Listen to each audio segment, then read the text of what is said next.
Assalamualaikum warahmatullahi wabarakatuh.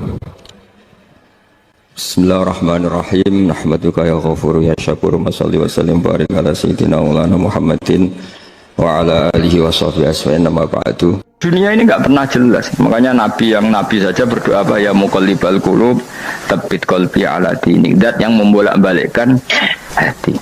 Karena kayak apa kita mencintai Indonesia? Mencintai masyarakat Indonesia. Tapi kayak apa kalau kamu sudah datang ke Singapura, orang Singapura dinamis terus gerutu. Orang Indonesia itu pemalas, tidak kayak orang Singapura, dinamis maju. Tapi kan orang di Singapura gak gelem. Tapi di Indonesia main gerutu, orang Indonesia tidak kayak orang Singapura. Cara aku nak ngomong ngono gak usah urip ning Indonesia, kono urip ning Budi.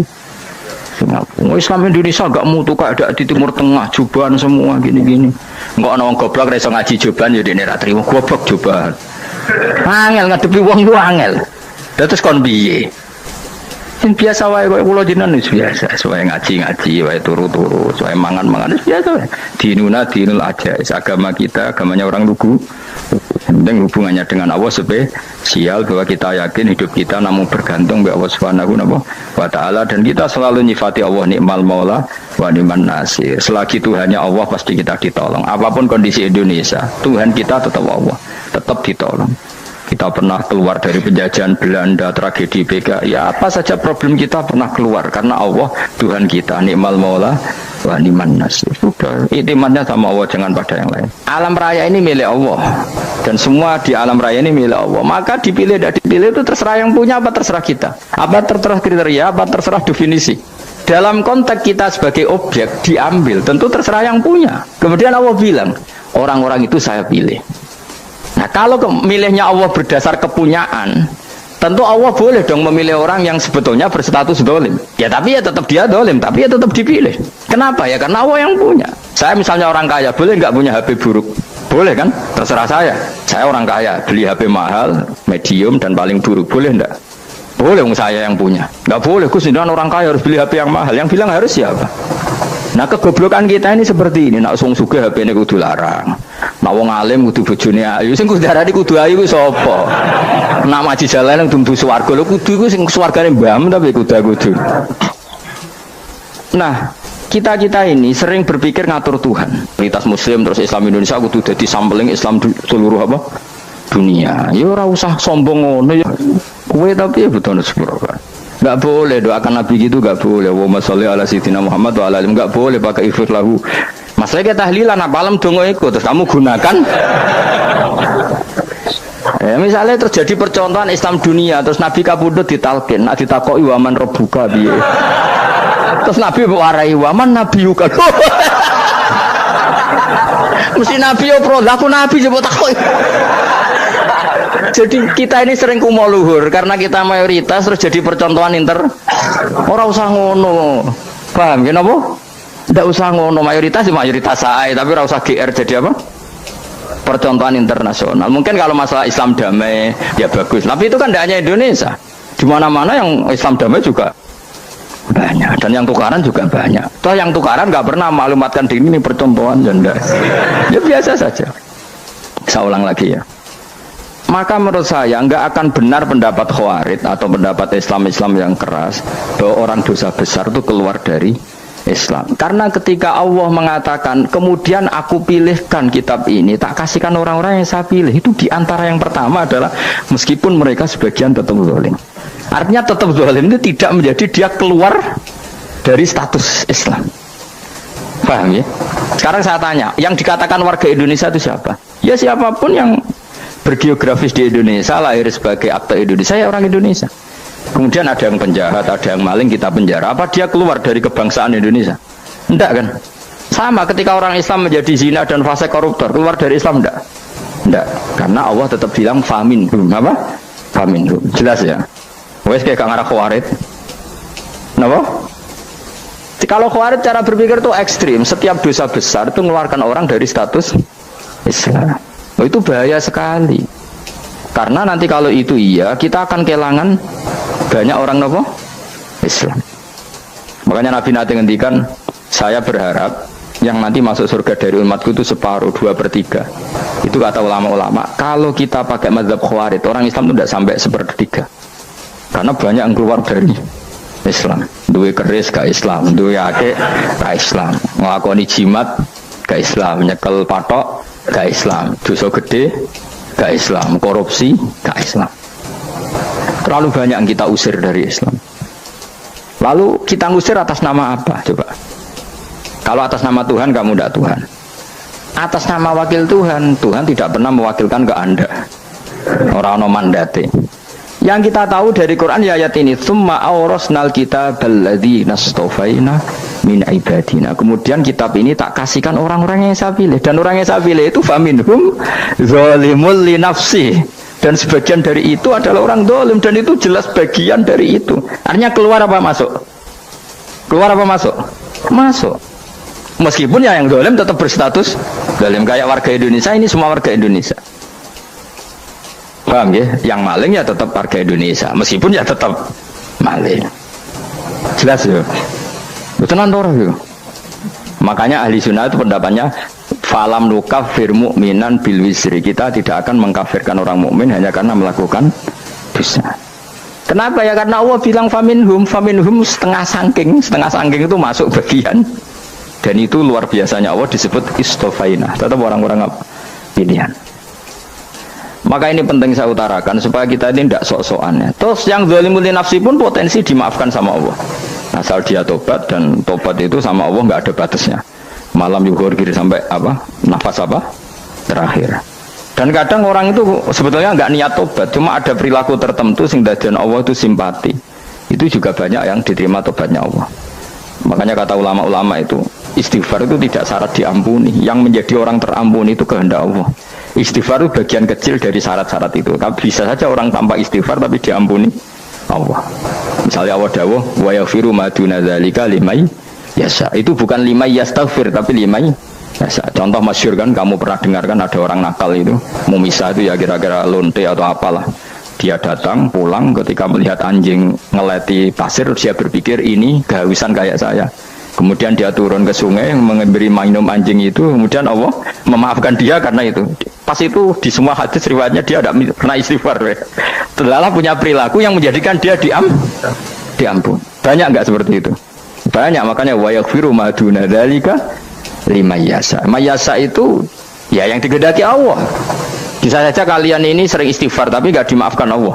Tapi Delala punya satu perilaku yang cara Allah itu penting, kemudian dimaafkan. Kayak Saharatu Fir'aun itu dia tidak pernah istighfar, tukang sihir Fir'aun. Dia diampuni Allah, dikasih iman tuh gara-gara jadi wong Jogja. Terus ngono tok.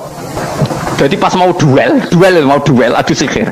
Iku Delala dekne mendingan ya. Qalu ya Musa imma antulqiya wa imma annakuna nahnul mulkin. Monggo jenengan riyen napa kula riyen. Dadi gara-gara dekne didikan Jogja niku.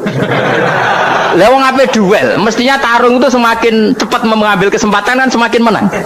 Ini sudah jelas tarung. Ngapunten jenengan riyen napa. Lha iku pangeran itu terus simpati. Wong kok sopane ngono apa? Akhirnya Allah memberi iman gara-gara imma antulqiya wa imma annakuna nahnul mulkin. Monggo jenengan riyen. Lah Musa juga Allah juga gak terima kalau nabinya kalah sopan. Sehingga Allah memerintahkan Musa adalah sopan. Mboten jenengan mawon. Jadi Nabi Musa qala bal alqu. Jadi Nabi Musa enggak jenengan riyen mawon. Jadi coba itu kan unik. Dia tidak ingin diampuni Allah, tapi adalah dia punya satu perilaku yang menjadikan Allah itu simpati, yaitu kesopanan dia dengan Nabi Musa. Imma antulqiya wa imma annakuna nahnul. Nabi Musa juga bilang qala bal alqu monggo jenengan riyen mawon. Akhirnya sakar nggih nak ngoten. Makanya Fir'aun tuh mangkelnya bukan main. Ketika pertunjukan itu akhirnya kan Saharatu Fir'aun kan kalah. Setelah kalah langsung iman. Maka kata Fir'aun, ini jelas Musa itu guru kamu. Cuma pura-pura saja kamu pro saya. Lah buktinya apa? Jari buktinya tadi monggo-monggonan gitu. Makanya Fir'aun bilang innahu lakabirukumul ladzi 'allamakumus sihr. Wah, itu mesti Musa itu gurumu. Padahal dia gak kenal sama sekali. Cuma gara-gara monggo-monggonan tadi itu akhirnya terus pikirannya Fir'aun. Wah, mesti harus kenal suwi, mau gayane tok. Mereka gara-gara monggo jenengan riyen. Mboten monggo jenengan mawon. Jadi makanya sampean jangan putus asa. Makanya keliru sekali kalau kita bilang diampuni Allah nunggu istighfar. Enggak. Tentu istighfar penting, kita sepakat. Istighfar itu penting, kita sepakat. Tapi itu tidak satu cara-caranya Allah untuk orang bisa diampuni. Nabi misalnya ngendikan ana wa kafilul yatim kahataini fil jannah. Coba. Orang sering istighfar sama kafilul yatim, kira-kira surganya cepat mana? Cepat kafilul yatim meskipun enggak istighfar. Boleh istighfar terus tapi medit ra karuan. Tak jamin mlebu neraka. Alamatnya medit jelas ning neraka aku roh. Jelas. Al-bakhilu qaribun minan nar, jelas alamatnya deket-deket situ lah, paham ya? Wis jelas as-sakhi qaribun minallah, qaribun minan nas, baitun minan nar. Nah al-bakhil apa? Baitun minallah, baitun minal jannah, qaribun minan nar. Jadi yang medit itu ya deket-deket situ alamatnya sudah jelas deket-deket neraka. Ana wa kafirul yatim kahataini fil. Berapa? Apa semua yang dimaafkan Allah Nabi nyebut syaratnya istighfar? Kebahitan fil bahr. Orang alim itu otomatis dimintakan maaf oleh langit dan bumi sampai iwak ning laut. Mulane jendur Abu Subah jangan istighfar. Aku sing istighfar iki akeh sembrono. Langit bumi no. Mulane kula nu jarang istighfar bukan karena saya sombong, memanfaatkan istighfar mereka no. Dan saya yakin itu lebih mandi timbang istighfar saya. Mun koman fi samawati nglebokno Jibril, Mikail. Orang-orang keren no, makhluk-makhluk no, keren. Saya baru cari hadis yang wa innal muta'allim sing ijek belajar tapi belum ketemu. Nanti kalau ketemu tak kasih tahu apa? Karena hadisnya yang saya baca masih wa innal alim apa? Orang alim jadi agak ketat. Nah, nanti kalau sudah ketemu wa innal muta'allima. Nanti dicari. Tapi pasti palsu kalau ada itu. Karena semua tagnya itu apa? Alim. Atau ya kamu alim dibanding yang di bawahnya ya, semoga itu masuk apa? Jadi dibanding orang Papua kan alim. Saya ulang lagi ya, ini penting sekali. Jadi latihlah jangan punya gerakan takfiri orang lain, dianggap kafir, orang lain dianggap kafir, karena Allah tidak pernah mengusir hambanya. Meskipun apapun salah dia, kata Allah tetap faminhum. Apa? Faminhum itu rujuknya ke yang depan. Jadi termasuk orang-orang yang saya pilih adalah faminhum zalimul li nafsi. Tetap dia di arena itu. Nisbatnya Islam ya tetap di area Islam itu. Meskipun yang ya kayak warga Indonesia coba. Warga Indonesia itu siapa? Yang terlahir di Indonesia dan ber-KTP berkartu keluarga Indonesia sudah. Nanti tentu yang bajingan tetap bajingan, yang koruptor tetap koruptor. Tapi menjadi warga Indonesia terus keluar dari warga Indonesia. Tetap warga Indonesia. Kira-kira seperti itulah analoginya. Tetap istofaina tapi tetap berstatus faminhum zalim. Tapi rujuknya kan tetap faminhum ikut setengah sangking alladzinas tofaina. Mulane ngaji sing tenanan kowe ora usah anut khawarit itu apa ngamukan. Sidik-sidik wong liya salah itu apa-apaan. Loh saya juga mangkel be wong dolim. Semua orang soleh mangkel be wong dolim. Tapi ya dihukum saja. Misalnya dalam Islam ada qisas, ada hadul qadzaf, hadus sariko. Ya hukuman ya hukuman saja. Tapi hukuman itu tidak bisa menghilangkan status. Ya sama seperti manusia tetap manusia. Meskipun apapun dia ya manusia. Ya tadi misalnya manusia itu siapa? Ya manusia itu ya manusia. Terus kamu bikin orang yang standar ideal manusia adalah yang berperilaku baik, yang nggak pernah salah. Kemudian kalau Zaid itu maling berarti tidak manusia. Terus barangnya apa? Ketek. Tidak bisa. Makanya kembali lagi dinul aja. Kamu bikin definisi manusia itu tidak usah seangkuh itu. Manusia seperti ini manusia ya sudah. Maling ya manusia, orang soleh ya manusia, orang sedengan ya manusia. Lelaki itu apa? Yang punya alat kelamin penis itu lelaki, titik sudah. Sehingga nanti warisannya ya dia lelaki. Sholatnya dia bergaya. Kamu tidak usah bilang gini, lelaki adalah yang cakap memimpin, yang maco, yang kuat. Jika kalau tidak seperti itu namanya perempuan. Terus kamu membolehkan yang seperti ini jadi makmumnya perempuan, imamnya perempuan sing maco. Kacau enggak kalau agama nuruti logika-logika itu? Enggak, jawab aja. Kacau. Lalu lucunya sekarang banyak kecerdasan yang mengarah ke sana. Makanya agama ini jadi kacau karena sudah ada dinul ajais. Agama ini agama ummi. Ya agama ini agama ummi. Kata Allah huwallazi ba'atsa fil ummiyin. Ummiyin itu lugu itu polos. Jadi kalau orang polos misalnya gini. Ini apa? Oh, kira-kira kalau jawab orang polos ini. Jam. Bagus kan jam. Jam untuk apa? Penunjuk waktu ya sudah seperti. Tapi kalau orang engkek ini itu apa jam? Itu barang murahan. Bulat kan oleh jawab. Ono numpak mobil carry itu apa? Itu black melaku. Yang mobil itu Alphard. Jadi kacau. Enggak boleh agama dibawa ke sana. Apa? Agama di sana dibawa ke sana. Nah itu madzhabnya ahli sunnah apa? Wal jamaah. Ketika Rasulullah ngendikan la yu'minu ahadukum hatta yuhibba li akhi, ora kok diartini ora iman. Jika yang menyala itu tidak iman, tidak seperti itu cara mengartikan ahli sunnah wal jamaah. Karena status itu tidak pernah hilang. Yang hilang hanya kesempurnaannya. Paham ya? Kesempurnaan kita jalani manusia hilang karena kita maling, karena jadi koruptor. Tapi tetap kita manusia. Kesempurnaan kita sebagai orang mukmin hilang kalau kita fasik. Tapi kita tetap mukmin. Paham ya? Makanya setiap hadis gitu kata ahli sunnah la yu'minu imanan kamilan. Wis dong ya. Dong. Dong, ya terus alhamdulillah, subhanallah. Ya doa alim mas malam rolikur, malam Lailatul. Aku kadang yang melok goblok aduh. Saya tuh sering dididik sama bapak saya, sekumpul wong akeh kudu melok goblok guys. Makanya bapak itu kalau ada orang pidato, bapak kan juga nggak suka pidato juga, tapi ya kerso kadang-kadang, saya pun kadang-kadang kerso. Asal sing utus pernah guru, pernah sepuh kadang ngerasa. Bapak nak bahas pengajian ngomongin balik dari bapak malah bingung ngomong apa wae. Ya niki kalau terangno masalah hujjah ya, masalah napa hujjah dawuh pangeran qul ara'aitum syuraka akumul ladzina tad'una napa min dunillah terus aruni madza khalaqu minal ardi am lahum syirkun fis samawat. Niku wakaf ya. Terus kata awal lagi am atainahum kitaban fahum ala bayyinatim min.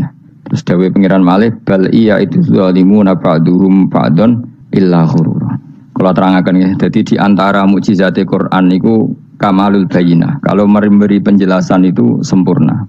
Sehingga ulama mengatakan imanul muqallid, imannya orang-orang yang asal ikut kiai, asal ikut guru, asal ikut buku, itu mukhtalaf alaih.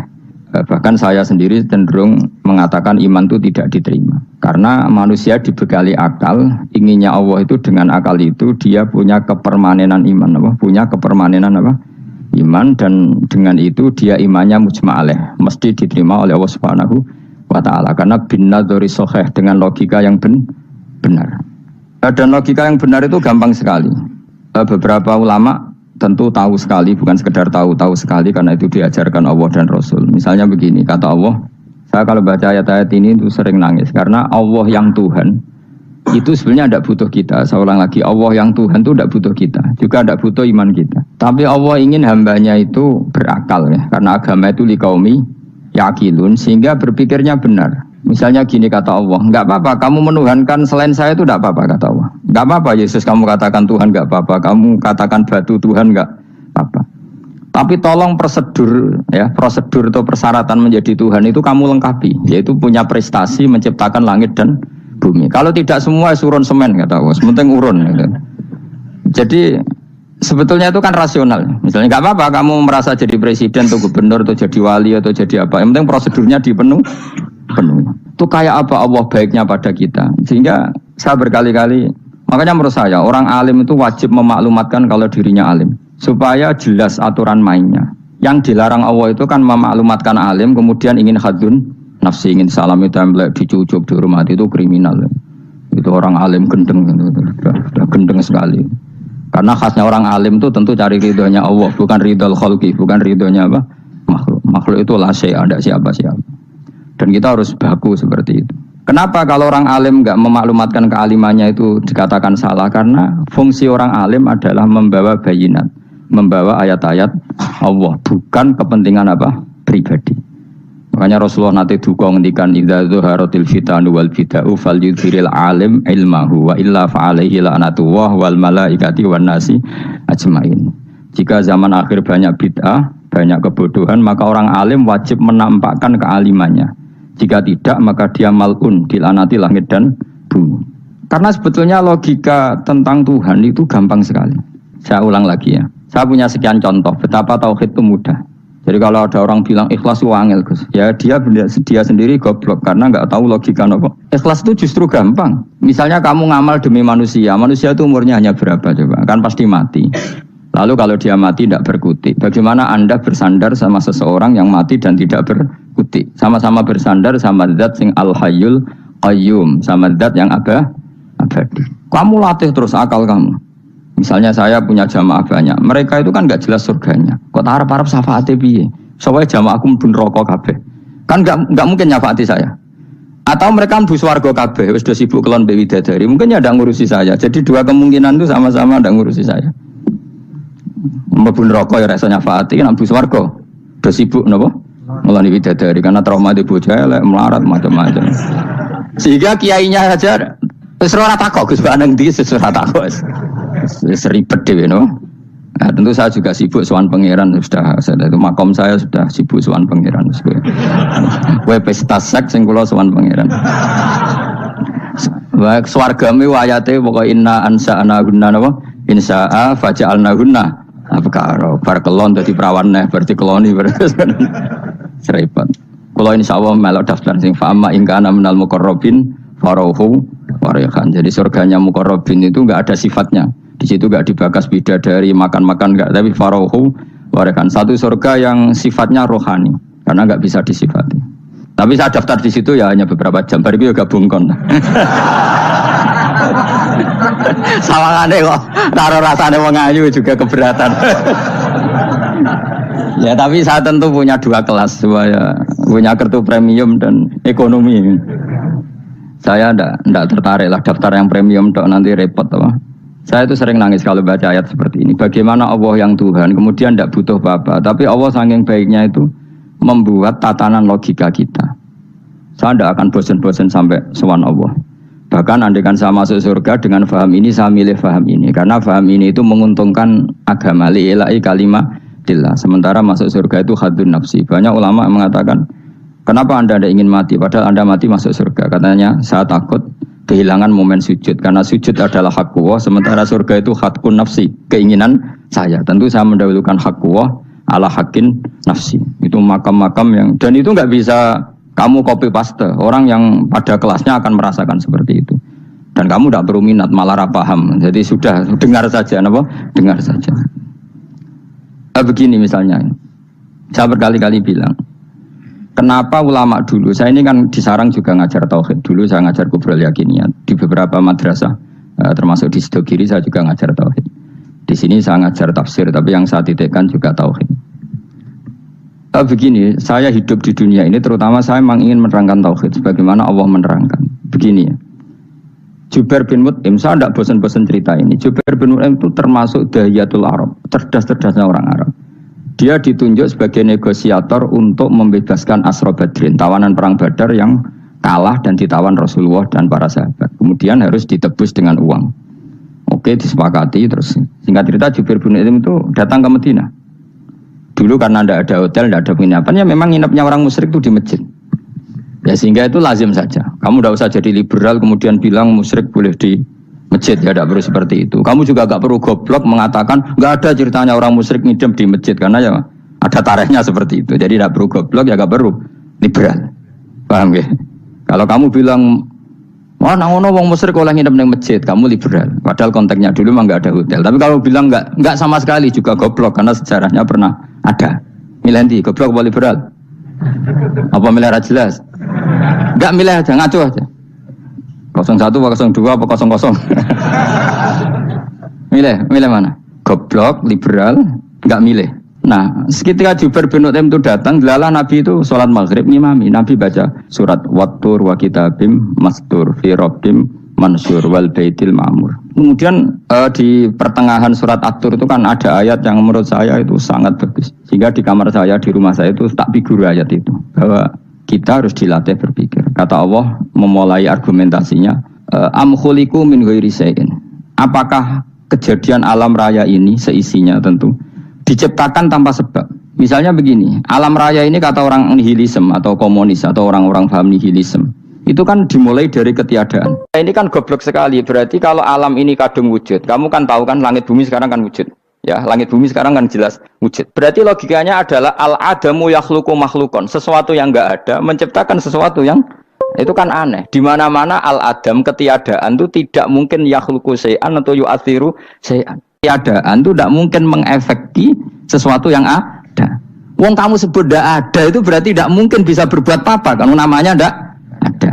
Sekarang alam raya ini dimulai dari ketiadaan. Terus kamu simpulkan sesuatu yang enggak ada menciptakan yang ada, itu gendeng apa enggak? Gendeng sarap itu.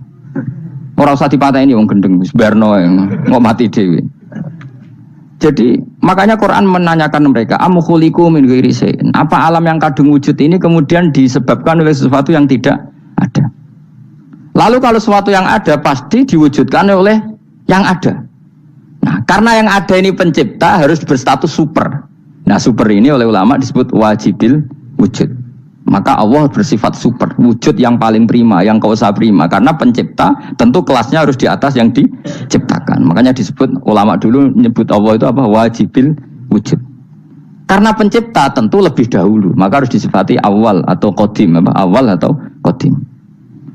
Kayak apa Allah mendidik kita? Am khuliqu min ghairi syai'in. Terus Allah bilang gini, ya gak apa-apa, yang menciptakan gak saya, gak apa-apa kata Allah. Tapi amhumul khaliqun, kamu saja yang menciptakan, gak apa-apa. Tapi syaratnya kalian juga harus merasa pernah ikut menciptakan langit bumi. Am khalaqus samawati wal ardh. Jadi, enggak apa-apa kamu merasa Tuhan, enggak apa-apa. Yang penting kamu merasa ikut nembok langit, ikut ngecor apa? Langit. Ya pokoknya ikut bikin. Terus kata Allah, bala yukinun. Kamu tak suruh merasa menciptakan langit bumi, kamu juga enggak merasa iya. Memang ya mereka merasa enggak kan? Akhirnya Jubair bin Mut'im saking enggak kuatnya. Am khalaqus samawati wal ardh bala yukinun. Amin dahum khuzun. Sama Allah dibombardir seperti itu. Dia datangi Rasulullah, ya Muhammad, logika itu tidak meninggalkan akal saya. Matarok tali akli nasihan. Akal saya habis Muhammad. Saya iman saja. Saya tidak cukup punya logika untuk melawan argumentasi ayat yang kamu baca. Saya iman saja. Terus iman. Makanya kalau ada logika nihilisme bahwa sebelum alam ini adalah ketiadaan, lalu pertanyaannya bagaimana mungkin ketiadaan menciptakan yang ada? Di mana-mana ketiadaan itu la yu'atsiru syai'an wa la yakhluqu syai'an. Jenenge wae tiada. Tiada itu ya enggak ada fungsinya, ya enggak ada efeknya, enggak ada prestasinya. Ya pokoknya namanya enggak ada ya enggak ada. Nah, ini penting saya utarakan. Terus di sini Allah mengulang lagi, enggak apa-apa yang lainnya kamu katakan Tuhan jadi mitra saya enggak apa-apa. Tapi tolong kata Allah, aruni madza khalaqu minal ardi, tunjukkan ke kami prestasi dia ikut bikin bumi. Kita tahu misalnya Yesus, Isa lahir di bumi. Bumi sama Yesus dulu mana? Dulu bumi, dia lahirnya di bumi. Lalu dia melata di bumi, jalan-jalan. Kemudian dia mengatakan ini bumi Tuhannya saya. Jadi bumi kok enak, dhisik aku cek. Tua aku cek, bodoh-bodoh pangeran aku dong. Lebih apa? Tua. Jadi Allah itu gampang sekali. Nah sekarang orang iman itu kuwajo semua. Makanya ndak wali-wali. Imane mbek Allah taklid, jaluke aneh-aneh, njuk bojo ayu, sugih, jabatan. Bela Allah secara hujah aja enggak pernah, sudah minta. Makanya ini kita ini hidup di zaman yang saraf masal.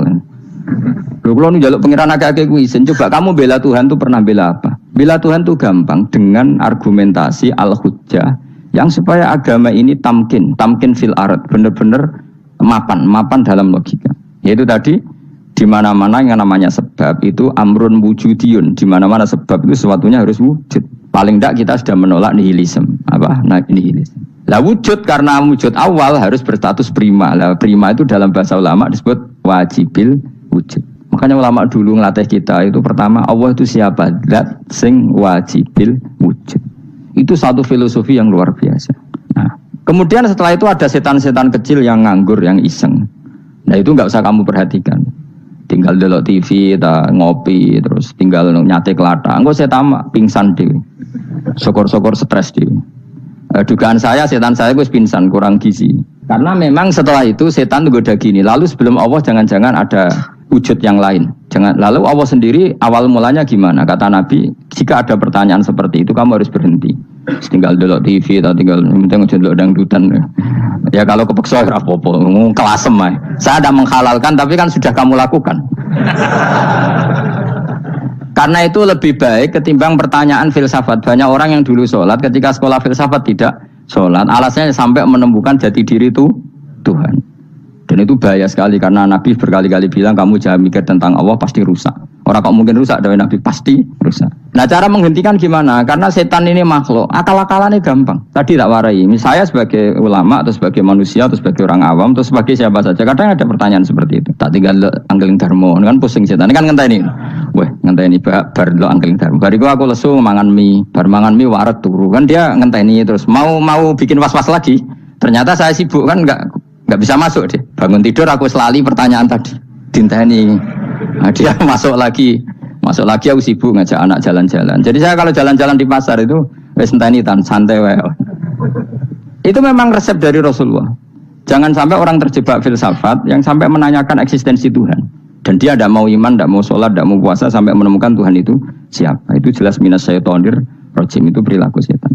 Makanya Rasulullah setiap ditanya sahabat gitu itu Nabi guyu-guyu. Dan guyunya Nabi itu kata Nabi, baguslah kalau kamu takut Tuhan kalah kata Nabi. Nabi gojok gitu. Maka ada ulama yang punya seni berargumentasi, yaitu Imam Ghazali. Jika setan tanya kamu, lalu sebelum Allah jangan-jangan ada wujud yang sebelum Allah. Kata Imam Ghazali, ya itu saja yang Tuhan. Yang Allah ini enggak jadi Tuhan. Ya berarti wujud sebelum Allah itu yang benar-benar Allah. Kalau kamu bayangkan lagi, jangan-jangan sebelum itu ada wujud lagi. Ya itu saja yang benar-benar Allah. Sehingga tetap Allah itu menang terus. Paham ya? Yang jelas jangan sampai didahului Adam. Karena kalau didahului Adam lebih ngeri lagi. Karena sesuatu yang enggak ada menciptakan yang ada. Itu lebih buruk lagi menurut akal. Menurut apa akal?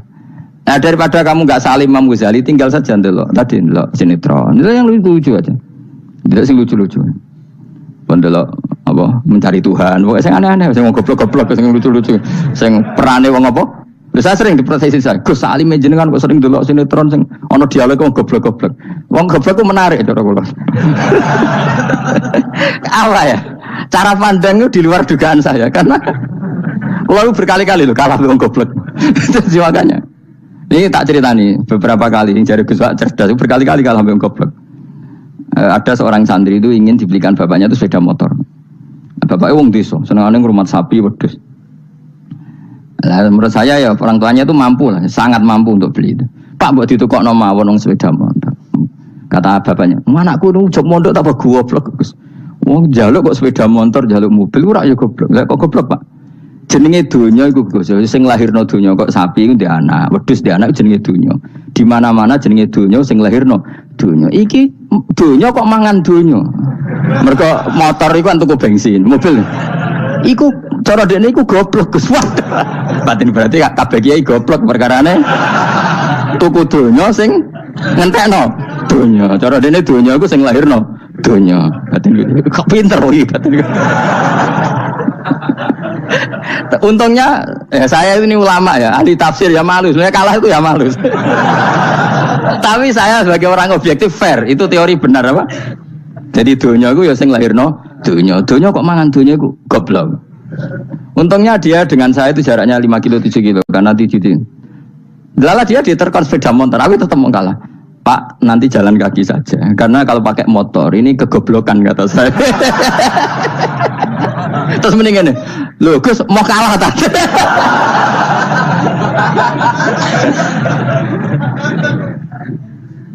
Wah kacau.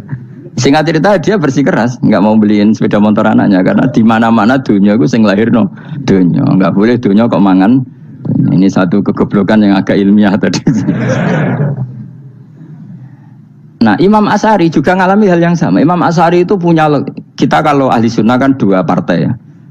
Ya dalam ahli sunnah itu hanya ada 2 partai juga. Kalau nggak Asy'ari ya Maturidi. Ya, dan sama-sama alim. Ya kalau terpaut ya paling 5%, 7% ya. Kealimannya Asy'ari dan Maturidi. Imam Asy'ari itu bikin logika yang jelimet seperti saya sekarang ini. Logikanya jelimet tapi permanen. Jadi yang saya ajarkan tadi itu logika yang jelimet tapi apa? Permanen. Karena tadi alam raya ini kadung wujud. Kalau kadung wujud pasti pewujudnya yang menciptakan wujud pasti adalah kewujudan. Karena al-adam la yu'athiru syai'an. Di mana-mana kenihilan tidak yu'athiru syai'an. Ya sepakat ya, gampang kan? Tentu wujud ini prima disebut wajibil wujud. Lalu Imam Asy'ari itu bersikeras. Kalau imanul muqall itu tidak diterima. Terus banyak keberatan ulama, tapi Nabi nyatanya yaktafi bi imanil Arab al khalina anin nadur. Nabi nyatanya mencukupkan imannya orang-orang Bedui yang mereka itu kayaknya tidak bisa mikir. Ya, Nabi yaktafi bi imanil Arab itu wong desa al khalina anin nadur yang mereka itu tidak bisa apa? Berpikir. Singkat cerita Imam Asy'ari survei. Coba ayo kita tanya orang-orang kampung. Ternyata kegoblokan orang kampung itu ya ilmiah, masyhur itu. Imam Asy'ari saja harus belajar dari wong awam, wong goblok-goblok. Kita kok ingin ya Badawi bima arafta rabbak. Kowe kok iman be Allah iku bima arafta rabbak. Lalu kamu tahu Tuhan kamu atas nama apa? Dengan logika apa? Jawabnya enak ya. Al-ba'ratu tadullu 'alal ba'ir wa atharul aqdam yadullu 'alal masir. Angger ana tletong ya ana ontane. Angger ana bekas delamaane wong ya ana sing bar liwat. Jadi misalnya ada bekas teracak anjing, berarti anjing habis liwat. Ada bekas apa ular ya berarti ular harus liwat. Ada bekas bercak manusia ya berarti manusia habis liwat. La wa hadzal alam atharun min athari qudratillah. Alam iki bekas mesti ana sing gawe. Jadi Mas Ari pinter juga, mesti logikanya gak jelimet tapi agar ana tletong ana sapine. Ana tracake wong berarti ana sing bar liwat. Dia ngomong gampang wa astarul aqdam ya dulu alal masir. Nah, terus Imam Asy'ari habis itu ngendikan, ya sudahlah dengan logika apa saja. Meskipun kana zori hadal arabi sebagaimana cara berpikir Bedui ini, sementing ada nazar. Apa ada nazar. Ya nazar apa saja. Misalnya orang ahli matematika mungkin bilang angka dimulai dari 1. 0 itu akal-akalane Khawarizm. Mergo ini kebingungan nulis 10. Tapi tetap angka itu dimulai dari 1. Kalau misalnya 1 untuk mecah kesulitan ya harus dimulai 0,1. Tidak bisa 0 tok. Jadi 0 dulu itu untuk mematahkan kalau jumlah itu tidak sampai 1. Tapi faktanya jumlah itu kan pasti 1 karena dimulai dari wajibil wujud. Khawarizm itu ya pintar matematika. Saya juga punya ilmu hisamnya Khawarizm. Itu kan dia karena kebingungan angka pecah. Misalnya 1 tidak sampai 2. Mau tidak mau harus ditulis 1,5 misalnya. Paham ya? Lalu kalau sebelum 1 tetap dia harus 0,5. Lalu hakikat 0,5 itu kan bagian dari wujud apa bagian dari Adam? Tetap bagian dari wujud. Jadi 0,5 itu kan khayal kuliah. Tawari ya. Mungkin saya ada ahli matematika ala wong kampus, tapi saya tahu Kang, ala Islam itu lebih gampang. Misalnya gini, sesuatu itu kadang kamu putuskan itu satuannya 1. Tentu ketika separuh kamu katakan baru separuh. Tapi sebetulnya ketika satuan itu kamu katakan 10, yang separuh itu sudah 5. Itu kan terserah sing bagi, apa? Terserah sing bagi. Ya misalnya 1 juta, 5-nya artinya apa coba? 500.000 kan? Sekarang kalau 100.000, 5-nya jadi berapa? 50. Kalau 1,5 jadi. Nah itu kan terserah satuannya apa? Tapi tetap dari 0,5 itu tetap menunjuk sesuatu yang wujud. Yaitu 5-nya sebetulnya apa? 5 yang separuh tadi. Paham sih kalau maksud? Tetap nggak bisa sesuatu dimulai dari apa? 0. Nah, makanya kata Abdul Hamid Khan kalau dalam mendidik tauhid itu gampang saja tadi. Alam raya ini kadung maujud. Kalau kadung maujud pasti disebabkan oleh sesuatu yang wujud. Karena wujud pencipta harus berstatus prima. Lah prima ini atau premium ini kita sifati wajibil wujud. Atau kamu katakan apalah kausa prima atau musabibul asbab. Nah kelirunya kita dalam berislam itu, kritiknya para ulama, kita ini nyebut Allah dulu baru menceritakan status Allah. Kalau zaman Nabi itu dibalik. Status wajibil wujud itu kita terangkan dulu, baru yang oleh Islam itu namanya Allah. Paham ya? Kan beda, misalnya gini logikanya gini, kamu ketemu orang ateis, saya ulang lagi, kamu ketemu orang ateis, terus kamu ditanya, lalu alam ini yang menciptakan siapa? Allah Jalla Jalaluh. Mesti kan tanya, man huwa Allah itu siapa? Kalau dulu Islam mengajarkan gak gitu, surat pertama turun apa coba? Iqra. Iqra itu gak nyebut kata Allah. Iqra bismi rabbika. Rabbika itu siapa? Alladzi khalaq. Sebutlah nama Tuhan. Yang berhak menyandang Tuhan adalah zat yang pencipta. Itu tidak ada kata Allah. Di surat Mudatsir, surat kedua. Ya ayyuhal mudatsir kum fa'anzir wa rabbaka fakabbir. Bukan Allah fakabbir, wa rabbaka fakabbir. Sehingga cara berpikir gini dibalik. Sebutlah Tuhan kamu. Tuhan itu siapa? Yang berstatus Tuhan adalah zat yang berstatus pencipta. Nah, lalu pencipta ini oleh Islam dinamai Allah. Kalau orang ateis kamu langsung bilang Allah, man huwa Allah. Berarti pertanyaannya Allah itu siapa? Lalu kamu jelaskan Allah adalah pencipta. Allah adalah wajibil wujud. Tentu lebih gampang kamu terangkan. Makanya Al-Quran menerangkan amukholiku min ghairi syai'in. Mananya saya di sini, mananya ya Allah. Apa? Allah. Apakah mereka diciptakan tanpa pencipta? Tentu setelah Islam tahu itu namanya siapa? Allah. Paham ya? Kalau balik malih. Jadi sebetulnya Quran itu ngajari kita itu ilmu mantek yang luar biasa. Misalnya ya Yuhanna su'budu siapa? Rabbakumul ladzi khalaqakum walladzina min qablikum. Sembahlah Tuhan. Tuhan itu siapa? Pencipta kamu dan pencipta orang-orang sebelum kamu. Lalu Tuhan ini oleh Islam dinamai. Tapi kalau langsung kamu bilang ke orang ateis atau orang Uni Soviet, Allah itu Tuhan, Allah itu siapa? Sebab itu di beberapa ayat dijelaskan dulu status Allah. Sifatnya Allah, keakhasan Tuhan. Yang dikatakan Tuhan adalah zat pencipta. Kalau tidak pencipta berarti tidak Tuhan. Sekarang Yesus pencipta bumi apa enggak? Enggak, karena dia lahir sudah di bumi. Begitu juga Fir'aun. Fir'aun itu kalah telak sama Nabi Musa gara-gara logika ini. Ketika Nabi Musa ditanya Fir'aun, "Wa ma Rabbul Alamin?" Lalu Tuhan itu siapa? Kata Musa, "Rabbus samawati wal ardi." Yang menuhani langit dan bumi. Jadi Fir'aun, "Enggak, ma'alim tulakum min ilahin wa irisa." Jalan-jalan kemana-mana yang dikatakan Tuhan oleh masyarakat saya kok. Nah, kurang ajar Fir'aun. Terus kata Musa, "Ya Tuhanku yang di langit." Terus manggil Haman Masyur, "Ya Haman ibn Ili sorkhalla ali abluhul asbab samawati fa'attali ila ilahi Musa." Haman, bikinan saya piramida yang tinggi, aku akan lihat Tuhannya Musa. Ada enggak di sana? Padahal misalnya munggah tenan ya pangeran ra iso didelok kan repot Nabi Musa.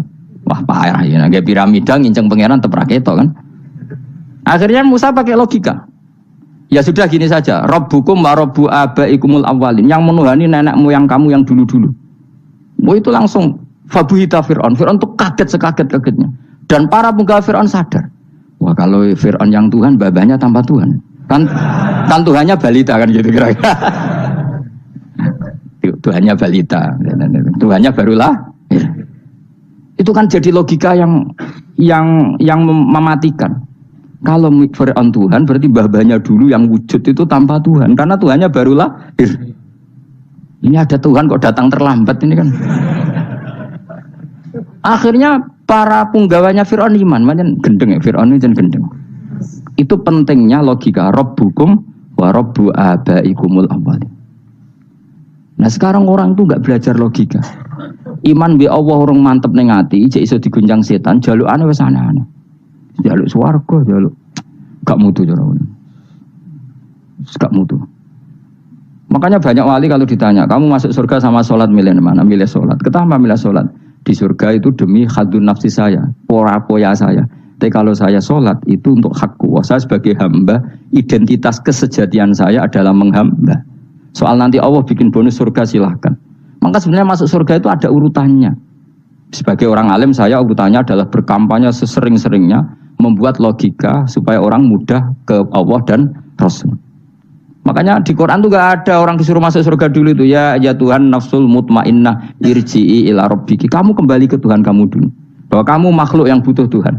Fadkhuli fi ibadi. Kamu masuklah berstatus hamba dulu. Kesestatusan Anda sebagai hamba ini matangkan dulu. Bahwa saya ini hamba. Dibuktikan dengan suka sujud, suka ngamal, suka sedekah, suka tawadhu. Saya sebagai orang alim sebenarnya gak suka mulang. Karena takut. Nak kue pinter kok nyanyi aku, nak goblok sawangannya metodeku gagal kan dua-duanya ini merugikan saya sebetulnya.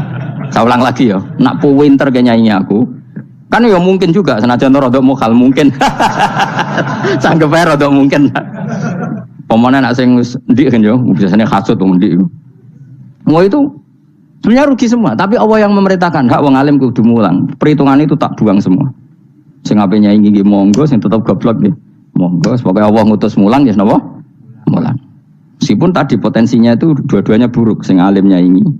Kemudian nak mubalek terus didol ilmu kurang untuk royalti tambah parah lagi. Itu. Nah aku nggak pakai logika kelas, pakai logika selesai semua. Ya disuruh Allah ya sudah. Seorang lagi, makanya saya minta ya surat Tur itu dibaca. Makanya baca Quran itu jangan terlalu egois, jaluk swarga. Statusnya dulu itu fadkhuli fi ibadi, kehambaan Anda posisikan yang mantap. Lagi wadkhuli jannati. Sekarang enggak dibalik orang ini masuk surga dulu. Kayak surga istikabling. Terawih arang-arang we jaluk Lailatul Qadar. Lailatul Qadar wis kliwat. Wingi wis Dzulhijjah wingi kan Pak. Sebagian ulama berpendapat Lailatul Qadar itu fi kulli sanatin. Apa fikuli? Karena itu kita berdasar nuzul Quran dan nuzul Quran itu bisa saja hari Arafah, bisa hari apa. Ada ulama mengatakan Ramadan, tapi bisa tanggal 1. Nah kamu kan pemalas, ikut yang partai 21, 23. Karena kan wis akhir-akhir kan wis enteng ya. Sebenarnya Anda milih 21 berdasar ilmu apa berdasar enak lah, nak terbatas waktunya kan. Kan lebih sempit apa? Lebih apa? Sempit. Ya saya ulang lagi ya. Jadi Allah kalau ngajarkan hujah itu gampang sekali ya. Tadi am khuliqu min ghairi Enggak apa-apa saya ada Tuhan kata Allah, tapi kamu harus punya logika. Alam raya ini diciptakan tanpa pencipta. Mau enggak kamu punya logika seperti itu, bahwa alam ini yang wujud diciptakan oleh sesuatu yang tidak wujud? Mau enggak kamu punya logika itu? Enggak mau kan? Namanya wujud tentu diciptakan super wujud, dan super wujud itu wajibil wujud, dan itu Tuhan kita yang oleh Islam dinamai Allah. Bang, makanya nyebut Allah itu di surat-surat awal Quran tidak ada. Coba awal surat Quran itu surat apa coba? Iqra kan? Iqra itu ada enggak kata Allah? Enggak ada. Iqra bismi rabbika. Rabbika itu siapa? Allazi khalaq. Surat Mudaththir sama. Ya ayyuhal mudaththir qum fa'anzir wa rabbaka fakabbir. Ya sudah seperti itu. Ya ayyuhan nasu ubudu rabbakum. Rabbakum itu siapa? Allazi khalaqakum. Nah, kita ini keliru metode. Pemene wong tukang wiridan Allah, tapi ora roh Allah iku sing sapa? Ya dia Allah. Dia nyifati Allah mau sing ngekei swarga, sing ngekei duwe, sing ben ngekei widadari. Jadi Allah disifati sesuai selera yang menguntungkan dia. Bahwa Allah ini yang ngampuni saya, kemudian saya masuk surga, kemudian ngeloni widadari. Makanya kalau dia jadi wali tak demo. Tak laporkan MK. Tak suluh. Karena ini wali pecundang. Bagaimana mungkin calon wali pikirannya khadun nafsi? Kalau ulama agak gitu, mendikan Allah itu zat paling penting di dunia, maka akan saya maklumatkan di dunia bahwa orang kembali ke Allah. Caranya gimana? Akan saya kenalkan Allah lewat logika. Caranya apa? Kita sifati wajibil wujud. Kita sifati rabbukum wa rabbu abaikumul awalin. Dengan sifat-sifat yang semuanya mengarah ke dikjayaan Allah Subhanahu wa taala. Iku jenenge kowe bener-bener ulama. Iku disebut balwa ayatum bayyinatun fi suduril ladzina utul ilm. Makanya ulama itu orang yang luar biasa, sampai disebut innama yakhshawaha min ibadihil ulama. Ahli ibadah itu rapati wedi pangeran. Masih wiridan istighfar nangis itu rapati wedi pangeran, gayane tok nangis. Karena sebenarnya dia nangis itu diram mlebu swarga. Mlebu swarga gak iso ngloni. Dari itu aja orientasinya itu. Makanya benar Kanjeng Nabi nak gojlok orang alim satu itu lebih utama dibanding 1000 ahli ibadah. Bahkan Nabi pernah ngendikan sangat ekstrim. Fadlul alim alal abid ka fadli ala adnakum kata Nabi. Keutamaan orang alim dibanding ahli ibadah itu sebagaimana kelas saya kata Nabi dibanding kelas terendah kalian. Padahal Nabi dengan Abu Bakar saja jaraknya sangat jauh. Itu kata Nabi fadlul alim alal abid ka fadli ala adnakum. Keutamaan orang alim dibanding orang abid sebagaimana keutamaan saya dibanding sahabat paling rendah. Karena tadi abid itu ada oportunisnya. Tapi kamu jangan benci abid loh. Karena kamu ya orang alim orang abid. Saya saja yang kritik, saya yang tanggung jawab di depan Allah. Orang abid itu kadang kan wiridan nganti nangis, pikirannya apa coba? Wis rasakno mungkin apa wiridan pikiran aja. Di sepuro dosane, terus apa kan? Mlebu swarga, terus apa kene swarga? Aku takut. Aku takut ayo sing ape mlebu swarga apa kegiatan? Rencana pertama apa? Terus gak usah munafik biasa wae. Mau inna ansa'na binnawa insya ayat kalau harus jujur kok apa jujur. Bandingan kalau orang alim. Orang alim itu ketika nyebut Allah itu iri ya Allah. Kenapa di dunia ini ada makhluk lain yang menandingi engkau? Saya tidak ridho. Kenapa di dunia ini ada syarik orang yang dimitrakan seperti engkau? Maka orang-orang alim ini ingin memaklumatkan bahwa la syarikalak. Labbaika wa huma baiklah syarika lak innal hamda wa ni'mata laka wal mulka la syarika lak. Sehingga para nabi itu memaklumatkan itu, engkau saja yang Tuhan ya Allah, semua nikmat dari engkau, semua kepemilikan ini milik engkau, la syarika lak baik. Dimaklumatkan ke dunia. Innal hamda wa ni'mat itu dimaklumatkan. Enggak ada kepikiran mereka masuk surga. Karena mereka ingin memaklumatkan bahwa Allah ini yang Tuhan.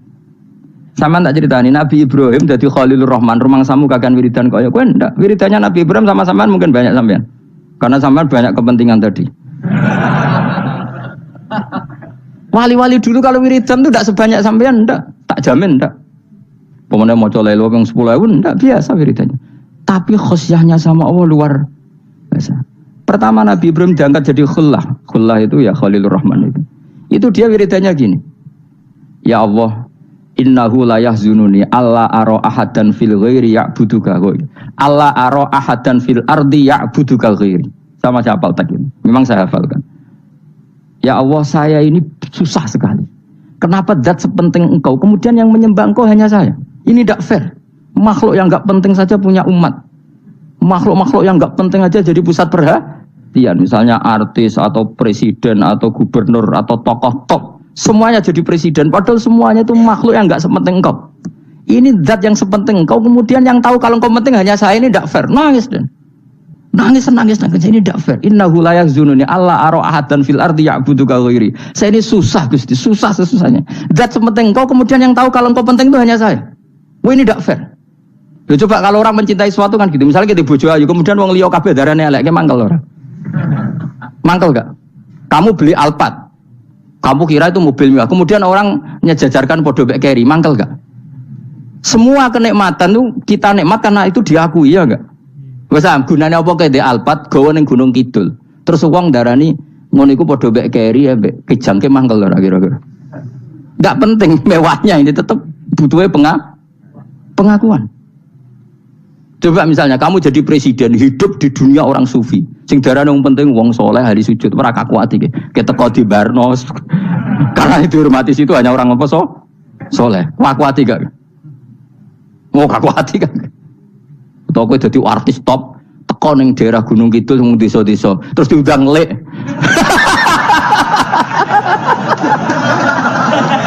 Oh mangkel kae. Le bayang dong.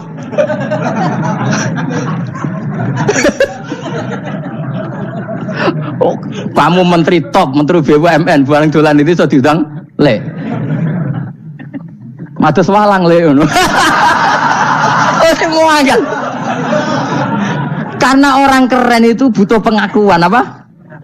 Meski misalnya di bojo ayu terus wong liya kabeh darane elek mangkel gak? Sebetulnya orang merasa nikmat itu karena pengakuan. Bayangkan andekan orang itu melihat Alphard itu tidak wow. Orang punya Alphard gagah enggak? Oh enggak gagah. Kalau orang lain enggak bilang apa? Oh. Ya mau misalnya di Goning desa terus orang desa nganggap kamu model tepak terus saya mau badhe numpang wedhus kula angsal Pak. Kagak hati.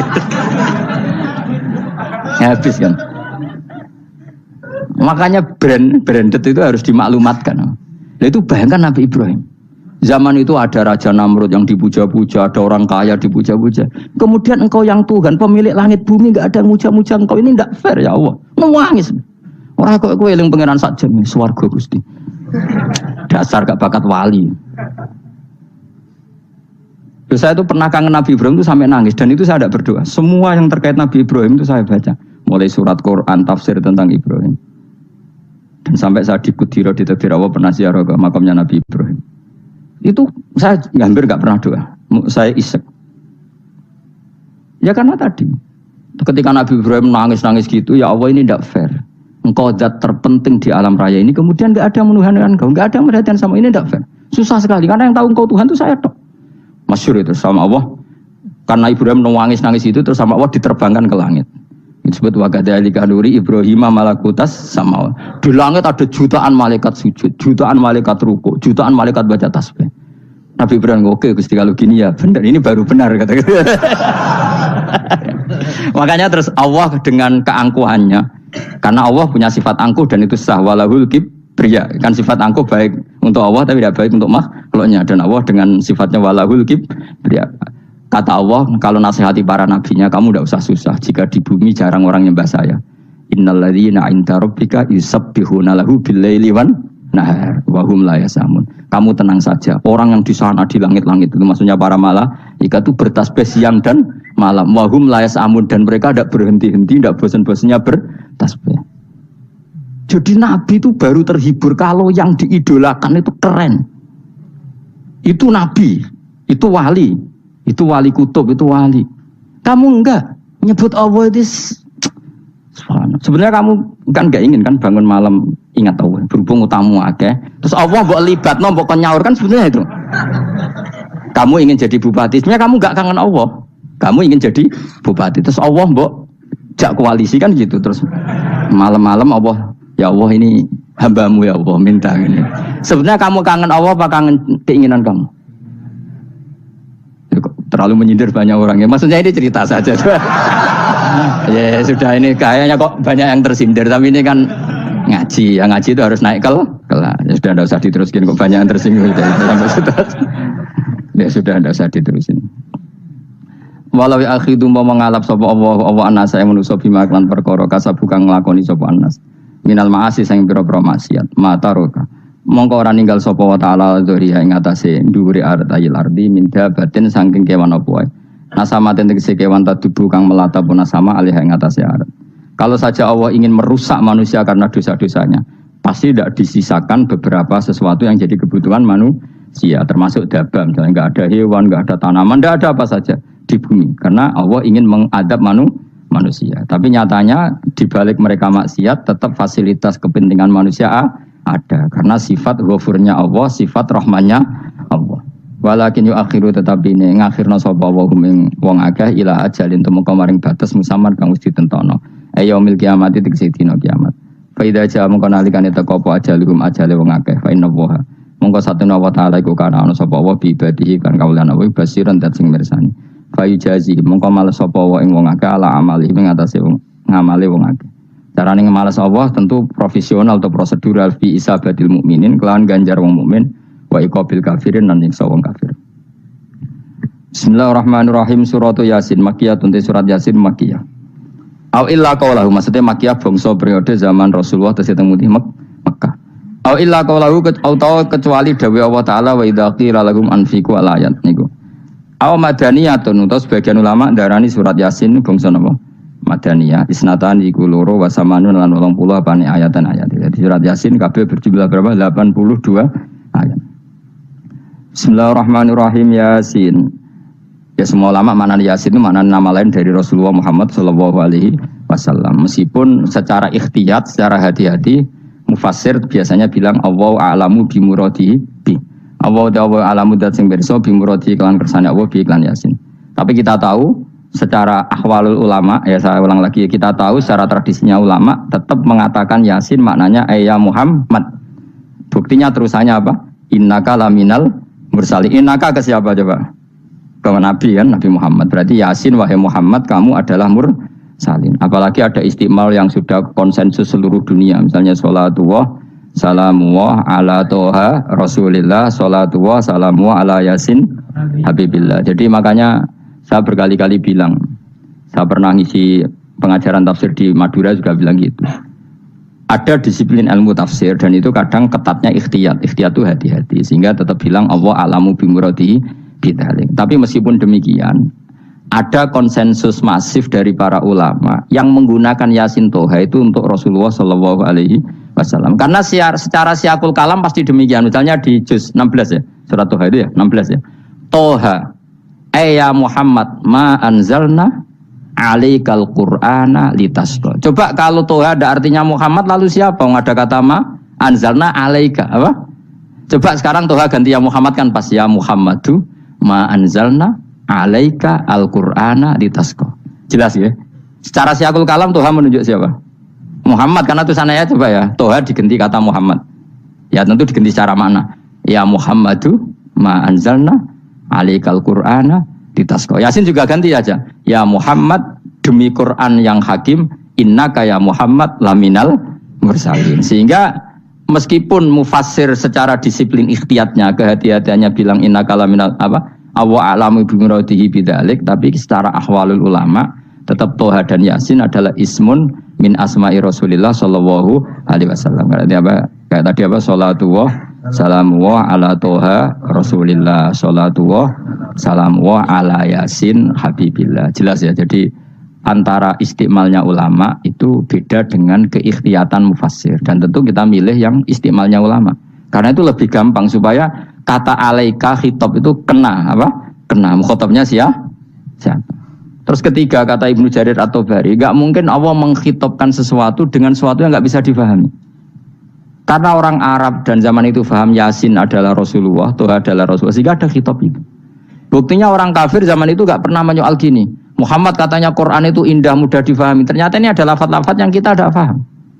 Nyatanya orang kafir tidak gugat seperti itu. Itu menunjukkan bahwa penggunaan Toha dan Yasin adalah ma'ruf dan difahami. Paham? Jelas ya?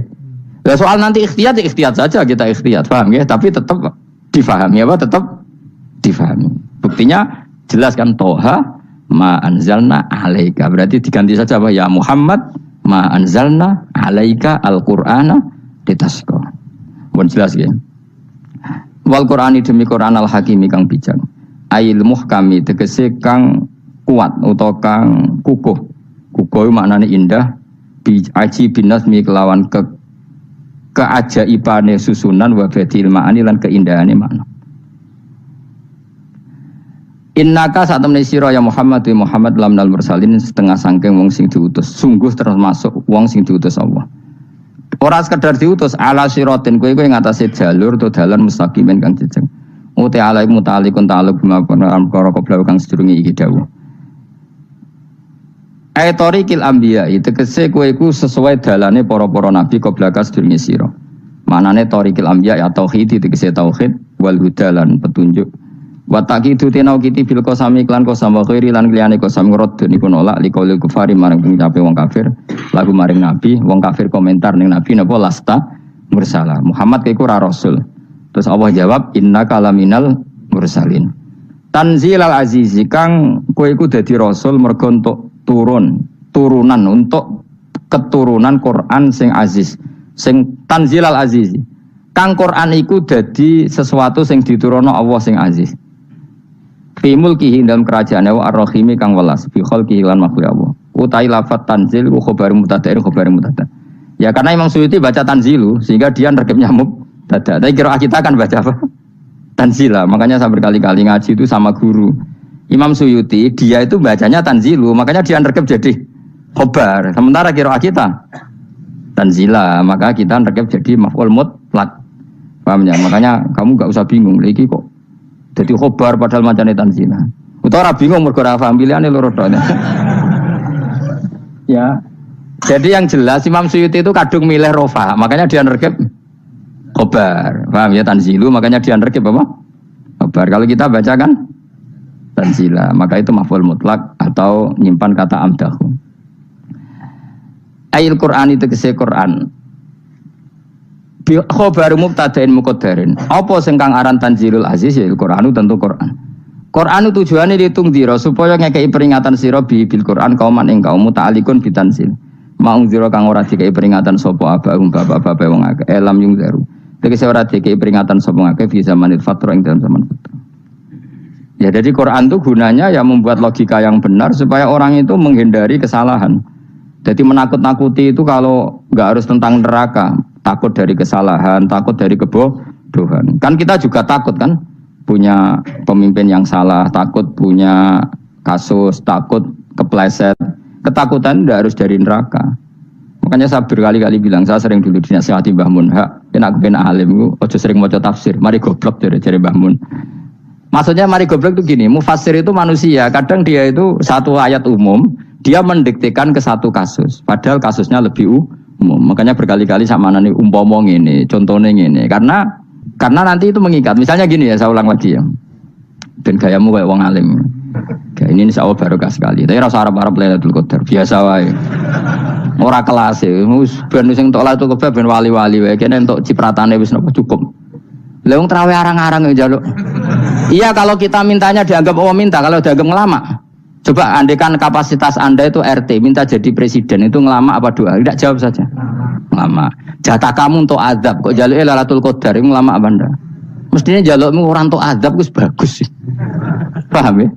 Banyak ulama diajak istisqa gak mau. Banyak itu ulama. Ayo istisqa kita karena sudah lama gak hujan. Kata ulama tadi, jatah kita ini kena hujan batu dari langit. Gak hujan batu sudah bagus, gak usah minta. Ulama macam-macam. Lah rai-rai ngene iki pantese entuk Lailatul Qadar apa entuk adab? Ayo jawab. Ayo. Ora entuk adab wis bagus. Yo dadi dongane ya Allah.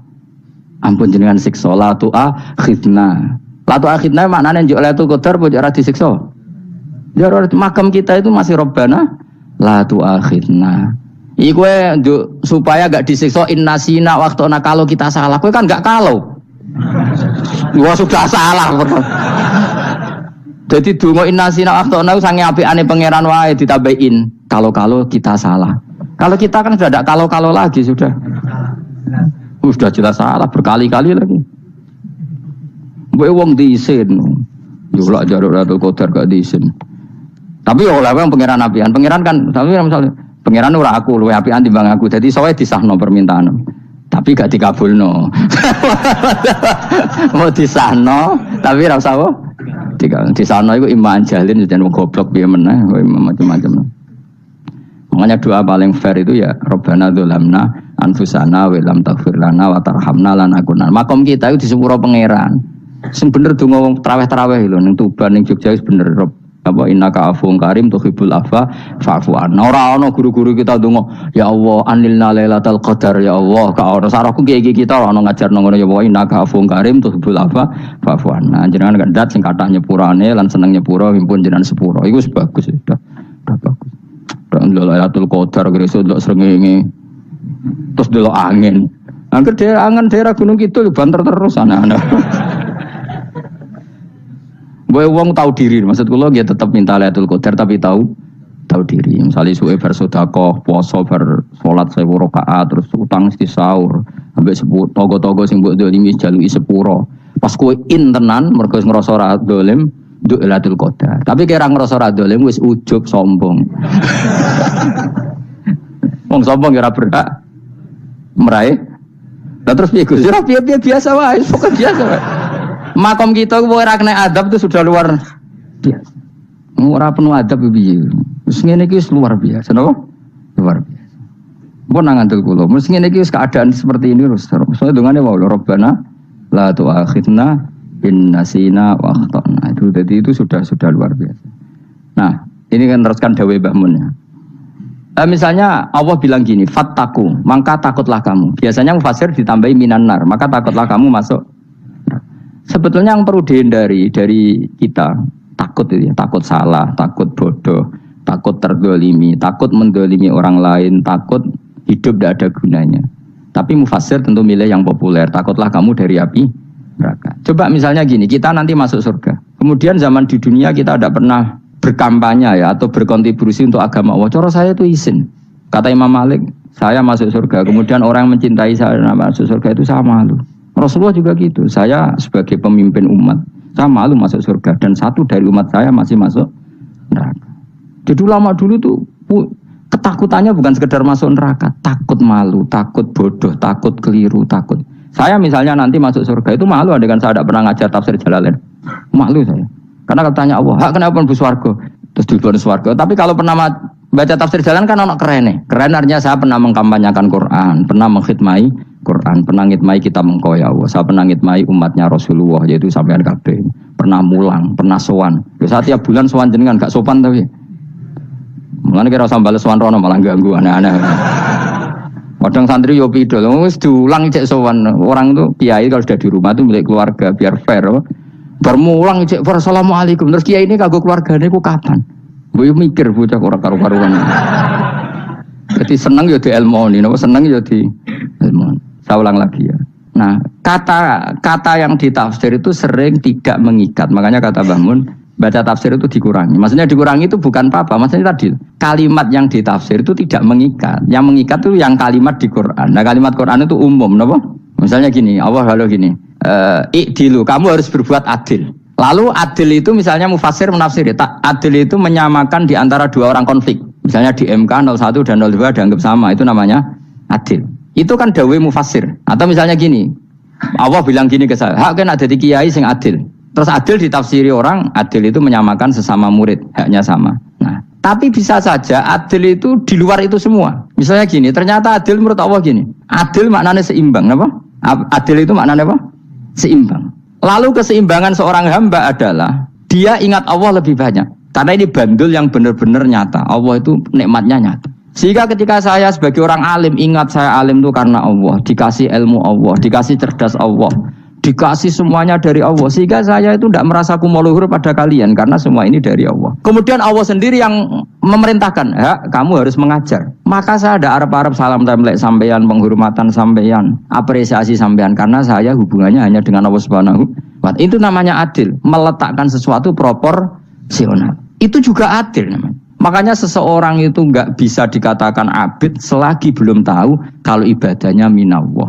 Jadi misalnya ke ibadah tok, ternyata kamu yakin itu ibadah kamu, amal kamu itu belum abid. Abid hakikat adalah alhamdulillah alladzi hadana li hada wa ma kunna linahtadiya laula anda tahu. Ketika kita sujud yakin ya Allah alhamdulillah jenengan menakdir saya sujud.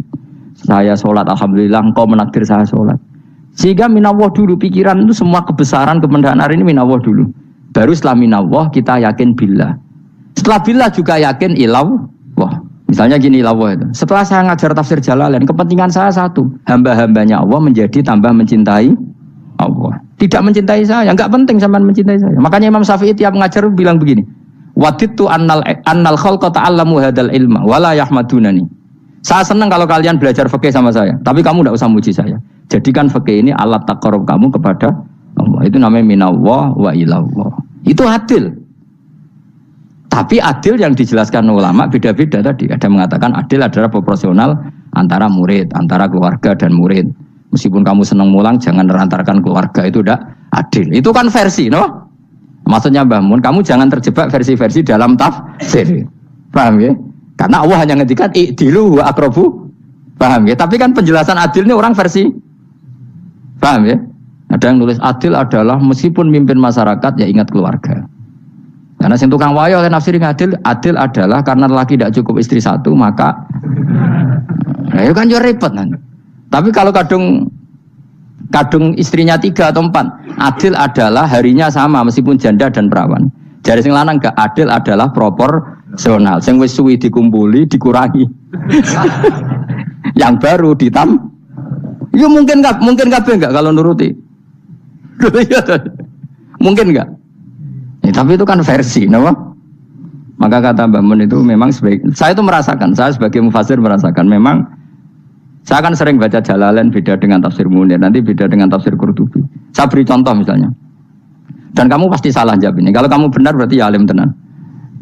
Wa idza darabtum fil ardi falaysa 'alaikum junahun an taqsuru minas shalah. Orang kalau pergi itu boleh enggak ngosor salat? Enggak, jawab saja. Boleh kan? Ngosor salat itu apa? Misalnya sholat asar 4 jadi berapa? 2. Kalau isya jadi 2. Kalau subuh? Enggak, sudah maju lah. Maghrib? Enggak, kan yang bisa dikosor hanya berapa? Yang rubaiyah, yang apa? Berarti kamu yakin antak suruh minas sholat artinya 4 jadi 2, yakin? Enggak, jawab saja. Yakin. Nah itu termasuk orang pinter ya. Berarti ilmu lagi saktrip. Ya? Sebetulnya kata Imam Qurtubi enggak. Ayat itu kan hanya bilang gini, kalau kamu bepergian maka kamu boleh menyendak sholat. Qasru itu memotong. Dari aturan yang dulu 4 menjadi 2. Sebetulnya ada hanya itu tok. Aturan tidak boleh membawa najis menjadi boleh. Aturan harus tumakninah menjadi tidak harus tumakninah. Misalnya kamu sholat dalam keadaan perang, wajib tumakninah apa boleh sambil lari-lari?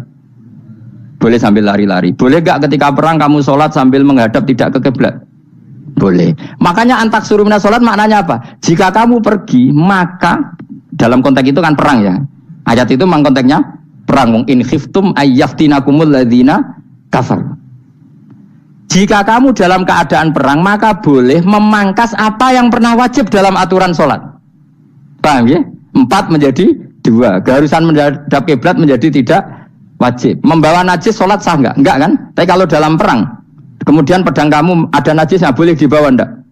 Boleh. Jadi maknanya taksuru a'ammu min ayakuna qasra salat wa a'ammu min ayakuna wajibati salat yang sekarang enggak wajib. Semua itu namanya juga meringkas kewajiban.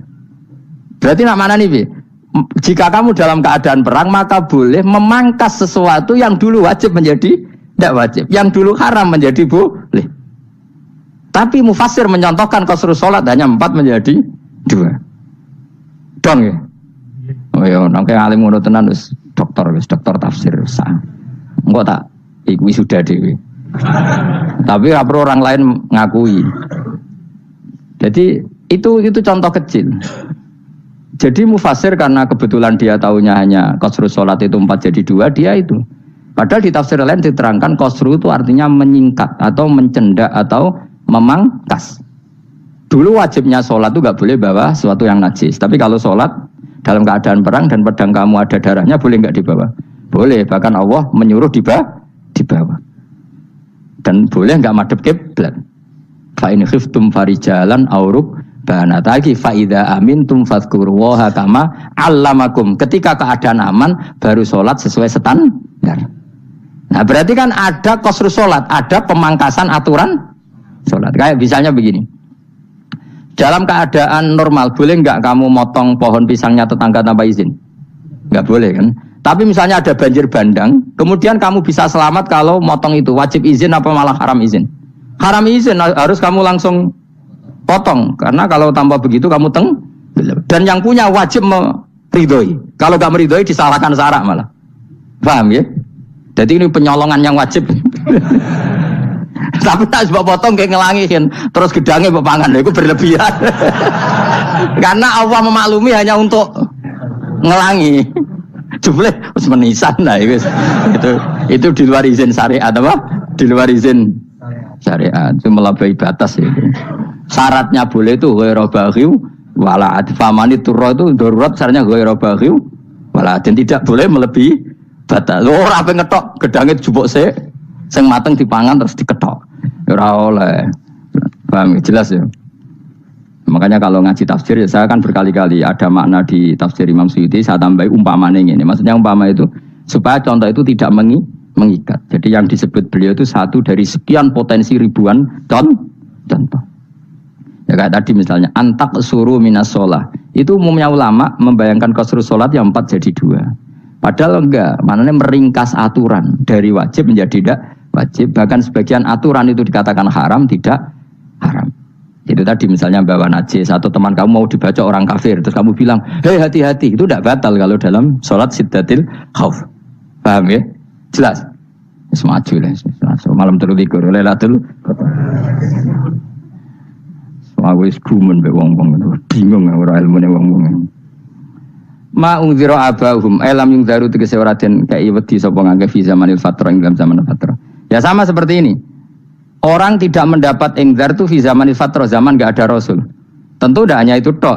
Ada rasul tapi orang itu jauh dari komunitas ulama. Itu juga termasuk orang yang tidak mengalami ingdar. Jadi tidak mengalami ingdar bisa di zaman fatrah atau sudah ada rasul tapi dia jauh dari ulama atau jauh dari komunitas Islam. Itu juga komunitas yang tidak mengalami ingdar. Fahum mongko te wong akeh kaum iku khafidun lali kabehane imane sing iman parustilan bener. Ya contoh paling gampang itu nak dawuh yai mesti bener itu loh. Kalau kamu ngaji tafsir Jalalain ya Yuhanna subudu rabbakum. An-nasu biasanya tafsirkan kufaru Mekah, napa? Padahal di situ nas semua manusia apa kafir Mekah? Semua manusia. Cuma konteks dulu karena Nabi orang Mekah dan zaman itu yang diberi peringatan orang Mekah, Imam Suyuti bilang kufaru Mekah. Lah seperti itu kufaru Mekah mengikat apa enggak? Enggak kan? Enggak, karena yang dituruni Quran yo kafatal linnas. Tapi ya Yuhanasu di Jalalain sering ditulis apa? Kufaru Mekah. Nah, seperti itu tidak mengikat. Itu contoh saja, Pak. Contoh saja dalam konteks zaman itu. Paham ya? Jadi banyak, makanya tafsir itu sebenarnya enggak ngikat. Ya tapi yang ngomong gitu harus orang alim. Kalau kamu yang ngomong malah kacau. Kemudian ngomong sombong. Maksudnya kan manusia, saya juga manusia. Ngapain saya harus ikut? Ya sarap itu. Iku ora wis sombong saraf no, wis sombong saraf. Lakot hakko teman-teman fahum, lakot hakko teman-teman nyata apa alqaulu apa titah, ai wajib tegese wajib manane nyata al aksarihim ing atase akeh-akeh wong akeh bil adab. Lakot hakko teman-teman dadi nyata apa alqaulu apa titah anane azab. Ai wajib tegese wajib apa adab al aksarihim bil adab fahum mongko te wong akeh la yuminu ora iman sapa akeh. Il aksaru tegese utek akeh wong ora iman zaman niku Mas. Ya, maksudnya zaman itu, tapi jengben kebuatan ngerti. Tapi mungkin batu Isa itu semua orang iman, tapi ya banyak yang setelah iman itu tidak bermanfaat lagi karena wes, napa matahari terbit dari napa barat. Hina la yanfa'u nafsan imanuha lam takun amanat min qabl. Inna sa'atam ingsun jalna ga ingsun fi anabihim. Ing dalam gulu-gulune wong akeh tak gawe aghlalan ing belenggu. Biayu doma kamran biantu doma kamran sento dewi kumpulno ilaha maring anak apa alai di tangan. Di anal gela karon saat menegil iku yajma'u iso ngumpulno pagil al yada ing tangan kal unuk maring geger maring napa gulu-guri lho jenenge unuk. Wong Arab nak darani kene iku unuk, nak darani kene iku nakher. Ya jare wong Arab ya kene iki unuk, kene iki nakher. Lah gulun niku tangan didakok teng napa? Napa? Gulu. Napa jenenge cidok niku cidokne. Sing guri-guri. Faya mengkote tangan ilaiti kumas muatun ting kumpulno ilal atqoni maring dagu. Meniki lho jenenge dagu jam udzakonin wa ya mustama ulahyan. Kumpule dua dagu atau dua wang nek cumanan. Bahum mongko te wong akeh mukmahuna iku dadi bunder sapa wong akeh. Manane rafuna ngangkat wong akeh ruusa ing sirahe wong akeh. Lastatiu na ora iso mampu sapa wong akeh khodaha ing ngendekno ru'us. Kemudian dia maksudnya wahada utai iki mutamsilun mau bayangan, mau tamsil gambaran. Mulane kula gumun be ulama riyen. Tak contohno ya, nak ulama dhisik utop. Wong dhisik nak darani bun neraka digludungno. Wong kafir iso ben digludungno ning neraka. Iku ya pancen ngalim tenan wong dhisik. Mergo gambarane ngene, ora usah mbok praktekno sampean, praktekno saiki wae. Nak praktekno sampean kowe ora sampean mlebu neraka. Dadi ngeten wong nak lungguh ngene, wong Arab nak darani iki ason-ason. Terus ngeten. Ngeten. Niki jenenge apa? Dengkul. Dengkul itu kena dagu, terus tangan kena cidok. Dadi ngeten. Jadi wong wis dalam keadaan bunder. Paham ya? Lah mulane malaikat karek nyaduk terus gludung-gludung ngono. Paham ya? Jadi mergo iku napa? Dengkul nempel dagu, paham ya? Tangan nempel cidok, terus ditaleni. Paham ya? Terus ya karek gludung dong, mulane wong kuno nak darani bun neraka iku. Bener. Ki bayangno saiki sok ben ra usah, gak usah mlebu maksudnya, paham ya? Mulane ape mlayu ora iso, wis posisi ngono, paham ya? Sebenarnya rasa delok, maksudnya itu praktekno saiki. Orang delok kowe. Lah dawuh Imam Suyuti wal muradu te kang den kersakno iku annahum sak temne wong akeh la anu nek ora tunduk sapa wong akeh lil imani maring iman. Wala faduna nek ora tunduk sapa wong akeh ora ndilukno ru'usau ing sira wong akeh lagu krana iman. Iki tapi dawuh Imam Suyuti. Tentu tidak semua ulama sependapat. Jadi cara Imam Suyuti semua yang dikatakan Quran ini muktamsil. Artinya mereka tidak tunduk, maknanya tidak menerima iman. Ya, tapi itu cara Imam Suyuti. Ulama lain yang mengatakan tidak. Memang orang kafir ketika masuk neraka dalam keadaan seperti itu dan digeludung. Ya tidak apa-apa, sama-sama benar. Ya sama-sama benar karena ya Quran itu milik bareng, ya. Milik bersama. Jadi kan banyak kalimat kayak tadi mengkosor solat, meringkas solat 4 jadi 2 yang meringkas, paham ya? Dari aturan ketat menjadi agak longgar juga meringkas. Jadi semuanya namanya memotong apa? Memotong dari 4 menjadi 2 yang memotong, paham ya? Dari aturan wajib menjadi tidak wajib juga memotong. Nah, itu kan sama-sama benar. Lihat nanti konteksnya. Wajah lan gawe sapa ingsun mimpeni aidim sanging ngarepe wong akeh sadan ing tutup. Wa min khalfim sanging gurine wong akeh sadan ing tutup. Fathisin sadan wa dhammiha lan dhumasin sudan fil maudhi ing dalam panggonan loro. Faksena mongko ngekeki gelap ingsun ing wong akeh fa mongko te wong akeh laib sirun ran ningali sapa wong akeh. Tamsilun iki ya contone edon lisat diturukil iman maring ketutupe dalan iman alih ngatasi kufar. Nah cara maksudé kabeh iki mau tamsil. Dadi ngene. Dari depan kami kasih tutup, dari belakang kami kasih tutup, kemudian mereka saya kasih kegelapan, maka mereka tidak tahu. Mananya apa? Dari arah depan yang mereka enggak ngerti pentingnya iman, dari arah belakang yang mereka tidak ngerti pentingnya iman, maka mereka buta, artinya tidak iman. Itu dari Imam Suyuti. Tamsilun aidoni hanya perumpamaan lisat diturukil iman, yaitu tertutupnya jalan-jalan iman. Tapi ulama lain mengatakan ya enggak, memang pernah ada peristiwa di mana orang kafir ngepung Rasulullah dan mereka dari depan matanya dihalangi, dari belakang dihalangi, sehingga ketika Rasulullah keluar mereka tidak melihat. Itu ya nyata ya, jadi makanya ngaji ya. Jadi kan keren. Oh ini ada sekian tafsir, terus gue ngomong kan kayak wong alim keren. Nah takoi kata siapa? Ono rekamane. Tapi yang ora ngaji dhewe, nah takoi kata siapa? Ada rekamannya. Lah anak aku takut ada kata siapa Gus? Tak dudono kitabe. Lah anak gue dudono rekaman. Iku apik zaman akhir wis maju. Sokoke sing rido kan. Enak kok Kang jadi orang alim gue enak. Nanti itu jadi orang alim ya rugi. Tadi nanti kan gitu. Syabdul Qadir masuk surga. Entah ini gelombang kedua dan para penggemarnya. Jadi akhirnya sing alim tenan yang mlebu swarga, sing kedua dan para penggemarnya. Iku ora usah alim Kang, cukup penggemar. Jadi aku sebenarnya rugi kan. Gus Pak masuk swarga kedua dan para penggemar. Waduh. Terus jebule padha ae. Itu saking rahmane Allah. Kenapa? Kan masyhur itu hadis itu. Rasulullah itu ada sahabat nangis, enggak bisa tidur nangis. Berhari-hari enggak bisa tidur nangis. Hanya karena ingin punya satu pertanyaan. Lama-lama ketemu Nabi, ya Rasulullah saya sudah berhari-hari enggak bisa tidur, ingin menanyakan ini tapi tidak berani. Coba kamu tanya saja. Ya Rasulullah, saya ini kalau mati, engkau kan suatu saat dipanggil Allah, saya tidak ketemu engkau. Makanya mumpung sekarang saya tak melihat wajah engkau sekuat-kuatnya, sepuas-puasnya. Kata Nabi ya.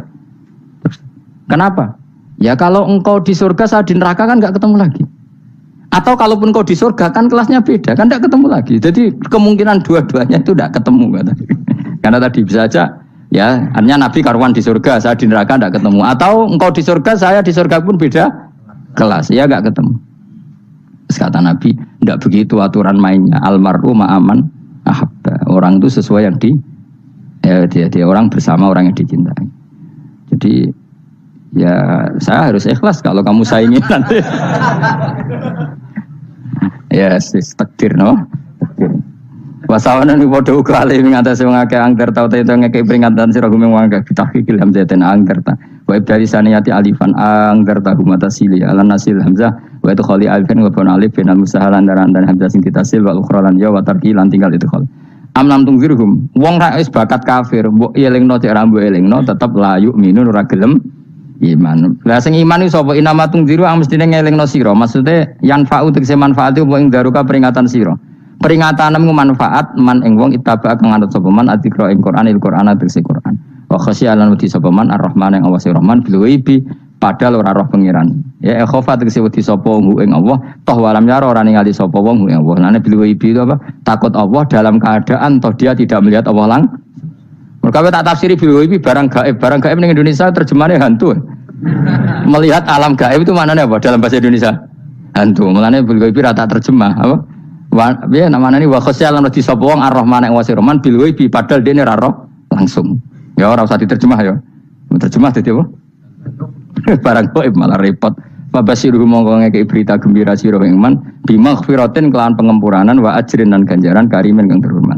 Orang yang seperti itu yang ngikuti Quran dan takut Allah itu layak mendapat maghfirah wa ajrin karim wa ta'ala juru karim wal jannatu swarga.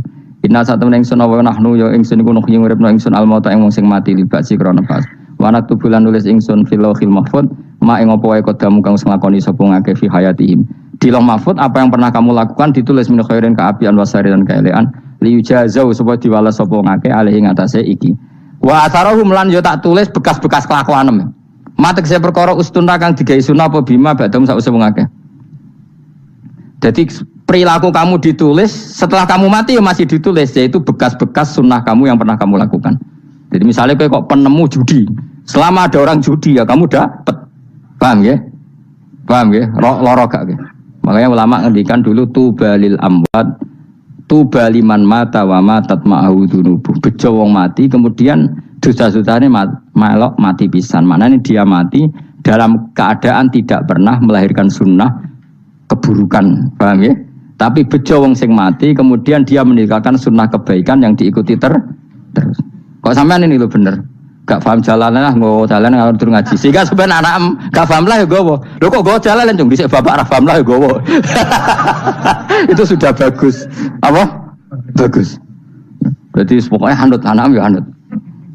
Wah, pokoknya keren, pokoknya keren sampean keren. Jadi nanti sampean anak tuku jalan takoki, Pak.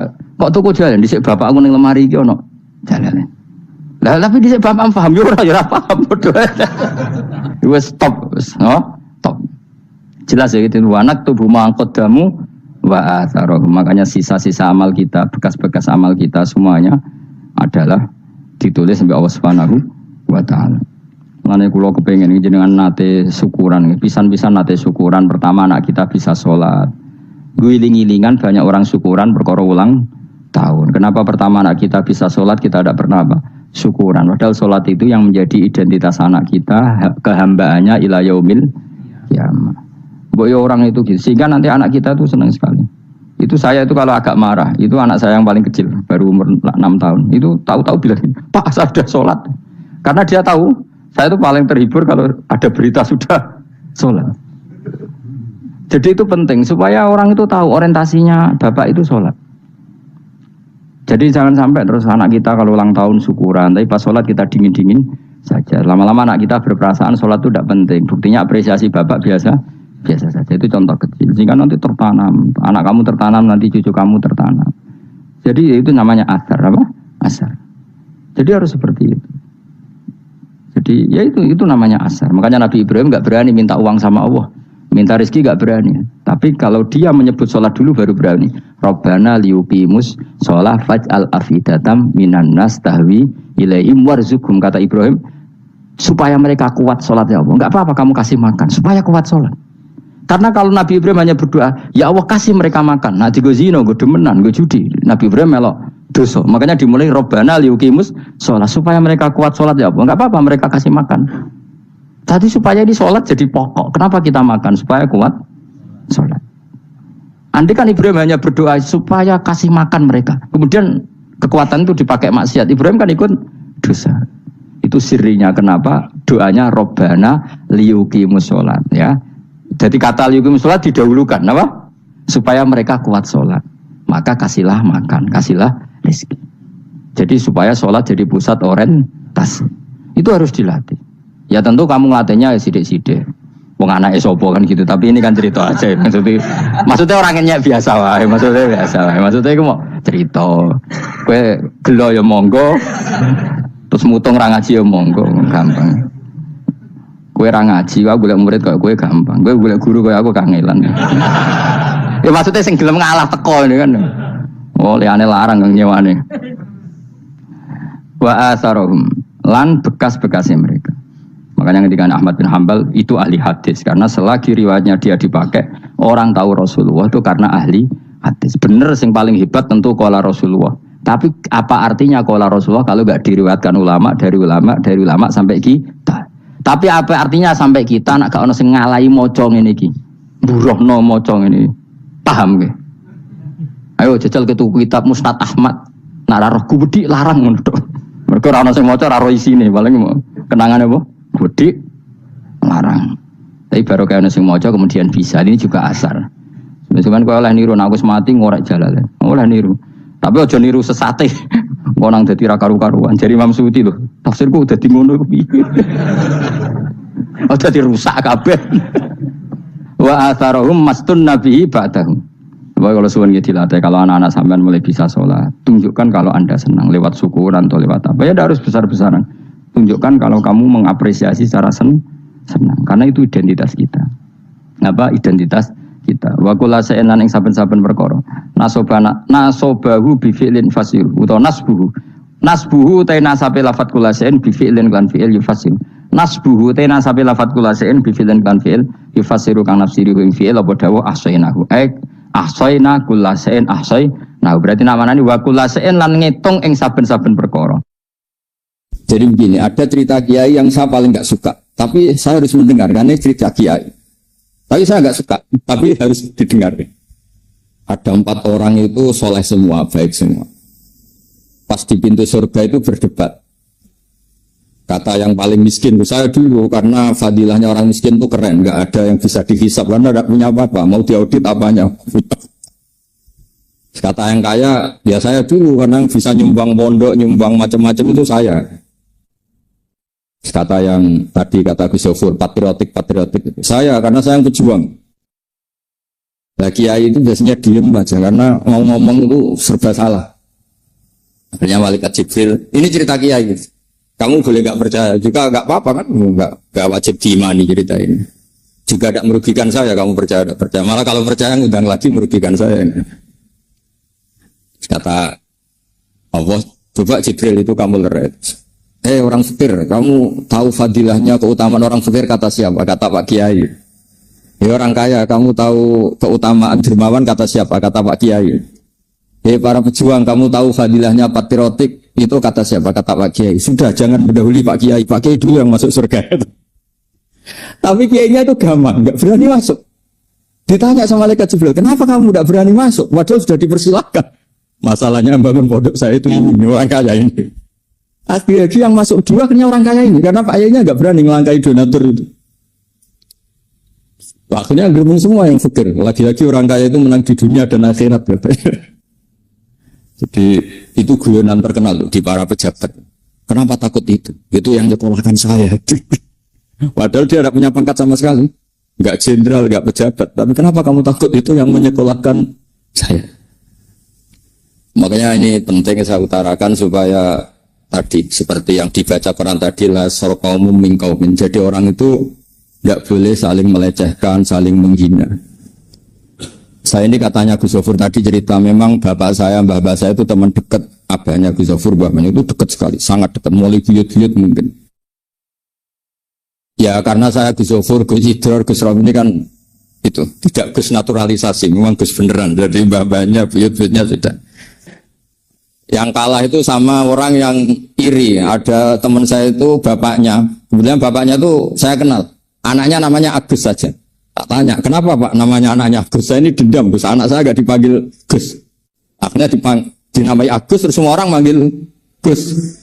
Jadi kalau kamu ingin jadi Gus abadi, ya anaknya dipanggil apa? Gus. Dinamai Agus saja, masih dipanggil Gus. Nah berkahnya orang-orang hasud itu ada yang pakai wadanan karena takut ini dikira anak kiai. Kebetulan dia pesek dipanggil pesek, kalau pendek dipanggil pendek. Yang perlu dicatat itu begini ya. Kebaikan saya kalau baca hadis itu yang paling hari itu orang fakir itu masuk surga itu 500 tahun sebelum orang kaya. Dulu saya itu janggal. Janggal itu tidak memahami. Tapi ini bukan berarti Anda harus miskin, tidak perlu miskin. Miskin itu nggak usah dilatih kok, takdir. Nggak usah dilatih. Begini, kalau Anda GM atau direktur atau menteri atau pejabat atau kiai besar kayak saya kalau beli dipakatan kiai besar, itu kan paling nolong temen itu mungkin Gus Zofur mau beli mobil uangnya kurang atau nata pondok uangnya kurang. Saya juga gitu kalau butuh Gus Zofur mungkin mau haji plus uang saya kurang. Pokoknya yang nggak urusan makan ya, nggak urusan nyawa lah. Tapi miskin sama miskin kalau berteman itu mungkin istrinya mau kelahiran, kalau nggak diantar itu mati, kalau nggak punya beras, kalau nggak diutangin itu mati. Artinya sesama orang miskin tuh kalau tolong menolong itu urusan nyawa. Maka kalau ini baik itu hebat betul itu karena urusan apa? Nyawa. Kalau ibu-ibu ini kalau teman sosialitasnya kalau utang misalnya urusan ke salon kan nggak urusan nyawa. Ya. Tapi kalau miskin urusan beras urusan apa? Nyawa. Makanya saya pesan sama yang kaya-kaya ini tetaplah beramal sembako. Ini urusan apa? Nyawa. Jadi saya senang kalau ada program negara BLT atau ngasih makan, ngasih apa yang terkait nyawa. Itu penting sekali. Jangan karena kita elit, kemudian kita utang piutang misalnya urusan plesir ke Eropa atau ke mana atau kaji plus atau apa itu. Janganlah. Yang mendesak itu fardhu ain. Sebab itu kajian fikih yang paling saya kenang itu ya halal haram tadi. Misalnya ada teknologi canggih, orang bisa naik ke bulan atau ke Mars. Mesti pertanyaannya itu boleh apa enggak? Kalaupun boleh itu semendesak apa ketika rakyat kita masih miskin? Begitu juga ngelola Pertamina, ngelola negara, ngelola apa saja. Pertanyaannya itu boleh enggak? Misalnya kita punya mobil semuanya tercukupi. Mesti hukumnya itu satu. Mau kemana? Kalau mau bunuh orang, mau judi, mau apa, ya haram. Tapi kalau mau pengajian, mau baik, ya baik. Jadi teknologi apapun itu harus dibawa konstitusi halal atau haram. Karena nggak ada prestasinya sama sekali. Kita punya mobil mewah, punya uang banyak, punya ajudan banyak. Ternyata itu menjadi alat kita durhaka, alat kita maksiat. Nggak ada gunanya semua. Tapi sebaliknya, kalau itu untuk kebaikan, ya baik. Sebab itu saya pernah ditanya sama seorang dosen, kenapa sih dalam Islam selalu yang dibicarakan halal haram? Karena kita naik bulan, naik ke Mars, atau kita diam di bumi, yang ngatur kita, yang menjadikan kemaslahatan kita itu hanya satu. Kalau halal ya maslahat, kalau haram itu matur. Nah, kalau halal yang sempurna itu tidak bisa, tadi Pak Aribo cerita yang masalah tajrid asbab, setidaknya tidak mengganggu. Saya pernah ngisi acara kebetulan derek Pak Kures di UGM, saya cerita Indonesia itu untuk runtuh itu gampang, separuh negara maling semua, atau korupsi semua, atau penjahat semua itu penjara tidak cukup, terus negara kolek. Jadi untuk memuji bangsa ini, bangsa yang baik adalah mayoritas orang Indonesia tidak melakukan tindak pidana, dan itu awal anak kita tidak jadi terbunuh, harta kita nggak dicuri. Jadi orang tidak melakukan sikap apapun, asal tidak melakukan tindak pidana itu sudah menyumbang kestabilan apa negara. Makanya ketika Nabi cerita orang baik itu yang nolong orang, yang memberi orang, kata Nabi terakhir, kalau tidak bisa semua, takufu syarroka anin nas, fa innaha shadaqatun minka ala nafsik. Yang penting potensi jelek kamu jangan menimpa orang lain. Coba ada orang nggak diperkosa, kenapa? Karena nggak ada yang merkosa, nggak mati, karena ada yang bunuh. Jadi inti dari semua kebaikan adalah potensi-potensi kejahatan ini tidak jadi dilakukan. Jadi tidak harus berbuat baik dulu, jangan berbuat jelek dulu. Banyak dalam kaidah fikih disebut darul mafasid muqaddamun ala jalbil masalah. Yang penting dalam aktivitas kita ini tidak menimbulkan kerugian pada orang lain. Coba Anak kita selamat karena apa? Keluarga kita selamat karena apa? Teman-teman kita, tetangga kita selamat karena apa? Karena tidak dibunuh, tidak diperkosa, tidak dijamret, tidak dicuri. Nah, saya berharap negara ini juga semua kita menghormati inkifafuhum anis syar atau inkifafuhum anil maksiyah. Bahwa kita ini terima kasih sekali sama semua orang yang tidak melakukan pidana. Maksudnya gini Pak Ridho, Pak Atmaja, jangan nunggu orang baik itu karena dia nyangoni kita, menghormati kita. Itu kayak agak-agak kapitalistik. Muji orang saja kok nunggu orang itu ngasih kita. Coba kalau orang ngasih kita, misalnya Zaid ngasih kita uang 1 miliar. Tapi misalnya yang lain, Fulan itu bunuh anak kita atau apa itu. Kan ya kacau semua. Artinya gini, yang ngasih uang kita mungkin ya baik. Yang tidak ganggu kita juga baik. Karena dengan dia tidak ganggu kita, negara ini baik. Kestabilan terjaga, kemakmuran terjaga. Sebab itu dalam sebuah hadis Nabi ngendikan ketika ditanya orang Islam itu siapa? Man salimal muslimun min lisani wa yadi. Orang yang orang lain itu tidak kena imbas dari keburukan tangannya maupun keburukan apa lisannya. Itu pegang. Sehingga saya ini sering kalau ada tetangga meninggal tuh yang sering lepas jenazah itu saya. Biasanya saya itu 5 menit, 3 menit. Tapi keluarganya itu mesti komplain. Terutama istrinya. Istri itu kan nggak suka kalau ada orang muji suaminya. Karena sudah meninggal tak puji ini orang baik. Karena tiap malam itu ya lihat TV. Terus kukar kupur di rumah, ngelamun sampai pagi. Ini orang baik. Istrinya tanya, baiknya di mana? Itu kalau malam itu suami kamu nyopet atau garong itu selesai. Barokahnya di rumah ngelamun sampai pagi tidak berbuat apa. Tapi kan nggak tahajud nggak apa, Gus. Memangnya dia kiai disuruh apa? Tahajud. Ya sudah gitu saja. Yang penting tidak membahayakan orang apa? Lain. Terus dia baru nangis. Ternyata suaminya itu orang baik. Tak tanya, kenapa tidak bilang dulu Gus kalau suami orang baik? Oh nanti besar kepala kalau saya bilang dulu. Kalau intinya mau saya itu kebaikan itu tentu melakukan kebaikan. Tapi di balik itu semua atau standar paling harus kita lakukan sekarang juga adalah al-inkifaf atau al-intiha anil maharim atau anil madzalim. Makanya dalam kitab Khilyatul Aulia, nanti besok sudah bilang ini saya ngaji lama sama Mbak Maimun, jadi saya harus cerita. Sufyan Ats-Tsauri itu termasuk ulama yang sangat dikagumi. Itu termasuk guru-gurunya Imam Syafi'i. Itu kalau pengajian ya seperti saat sekarang ini. Beliau bilang wa aulal faraid al-intiha anil maharim wal madzalim. Sebetulnya keharusan tertinggi adalah semua orang itu menahan diri tidak merugikan orang lain. Coba misalnya kita dikasih uang orang 1 miliar, dikasih jabatan GM, tapi nyawa kita terancam, keluarga kita terancam karena orang jahat semua. Tidak ada gunanya. Negara ini menjadi baik karena kebanyakan kita, dan alhamdulillah bangsa Indonesia masih seperti ini. Kebanyakan kita ini tidak ingin melakukan pidana. Dan alhamdulillah sampai sekarang ya begini. Tentu memang selalu ada oknum-oknum yang berbuat jahat, akhirnya ada kepolisian untuk nangani. Tapi yang jelas saya pastikan, tadi ingat dawuhnya Sufyan Ats-Tsauri tadi, dawuh Imam Sufyan Ats-Tsauri itu, wa aulal faraid al-inkifaf anil madzalim wal maharim. Kebaikan tertinggi, keharusan tertinggi sebagai manusia itu orang menahan diri dan tidak melakukan sesuatu yang merugikan orang apa? Lain.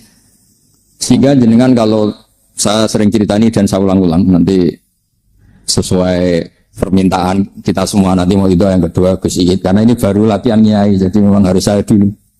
Kalau dulu Gus Iit nanti nggak keren. Saya itu sering cerita kalau Anda habis isya terus tidur sampai subuh. Saya ulang-ulang karena ini kampanye saya supaya masuk surga itu mudah. Saya ulang supaya masuk surga itu mudah. Kalau Anda habis isya terus tidur sampai subuh atau cangkruk sama istri bercengkrama sampai subuh ya agak mukhal itu. Karena biasanya kalau sudah lama-lama itu enggak cerai sudah baik. Agak-agak mukhal ya. Bohong itu kalau sudah nikah lama harmonis itu hoak gitu. Bukan praktek itu kenyataan. Enggak usah munafik yang depan-depan biasa aja itu. Tuh saya sering bilang di beberapa pondok supaya teori saya ini diuji. Kalau dalam teori kampus itu secara akademik teruji. Itu malaikat itu punya 2 pilihan. Kalau malaikatnya itu khusyuk, jenis yang torekoh mungkin jenis yang khusyuk, mesti bilang gini. orang ini semalaman cangkruk, semalaman bercengkrama, terus tarokat tahajjuda wal witra, terus atau warwatib apalah. Ini orang nggak tahajud, nggak witir, nggak wiridan. Tapi kalau malaikatnya tuh ahli usul fikih, pakar-pakar fikih kayak kita, ya kayak kita semua ini, termasuk yang di depan ini semuanya tak anggap pakar, semuanya kita, bukan saya, kita. Itu redaksinya begini, ini orang hebat. Tidak zina, tidak maling, tidak narkoba, tidak pinjol, tidak melakukan kejahatan. Sama-sama tidur. Nah, saya berharap malaikat semuanya itu ngaji usul fikih supaya nanti kalau yang tidur itu distatuskan apa? Tarokal ma'asyiyakullaha. Dia adalah orang yang meninggalkan semua bentuk apa? Maksiat. Sekali malaikatnya ini khusyuk, oh kebo, sewengi turu. Gak gelem tahajud. Tidak ada, insya Allah malaikat tidak yang seperti itu. Malaikat itu ahlul ilm. Apalagi ketua malaikat namanya malaikat Jibril itu sukanya sama ilmu, Masya Allah. Dan secara teori keilmuan tadi dalam ilmu usul fikih itu sesuatu yang mubah, yang tidak ada status wajib atau haram, itu berstatus ibadah. Karena setiap orang melakukan mubah, barang yang boleh artinya apa? Meninggalkan keharam. Ini perlu dicatat, dan termasuk taat terbaik adalah meninggalkan apa? Keharam. Jadi misalnya malam itu jenengan di depan rumah saya beri saksi kukar kukur bedelok, ya terus melihat rumahnya ya gitu, melihat istrinya ya gitu aja sampai pagi. Itu nanti malaikatnya bilang ini orang hebat, semalaman tidak melakukan kemungkaran atau kemaksiatan apapun. Orang hebat. Gara-gara saya cerita itu terus kalau ada orang meninggal rata-rata minta saya supaya suami saya Gus orang baik yang isi harus jenengan ini. Ya kira-kira gitu. Nanti disambung Gus ini supaya latihannya di depan senior-seniornya ini ada saya Gus. Ya, assalamualaikum warahmatullahi wabarakatuh.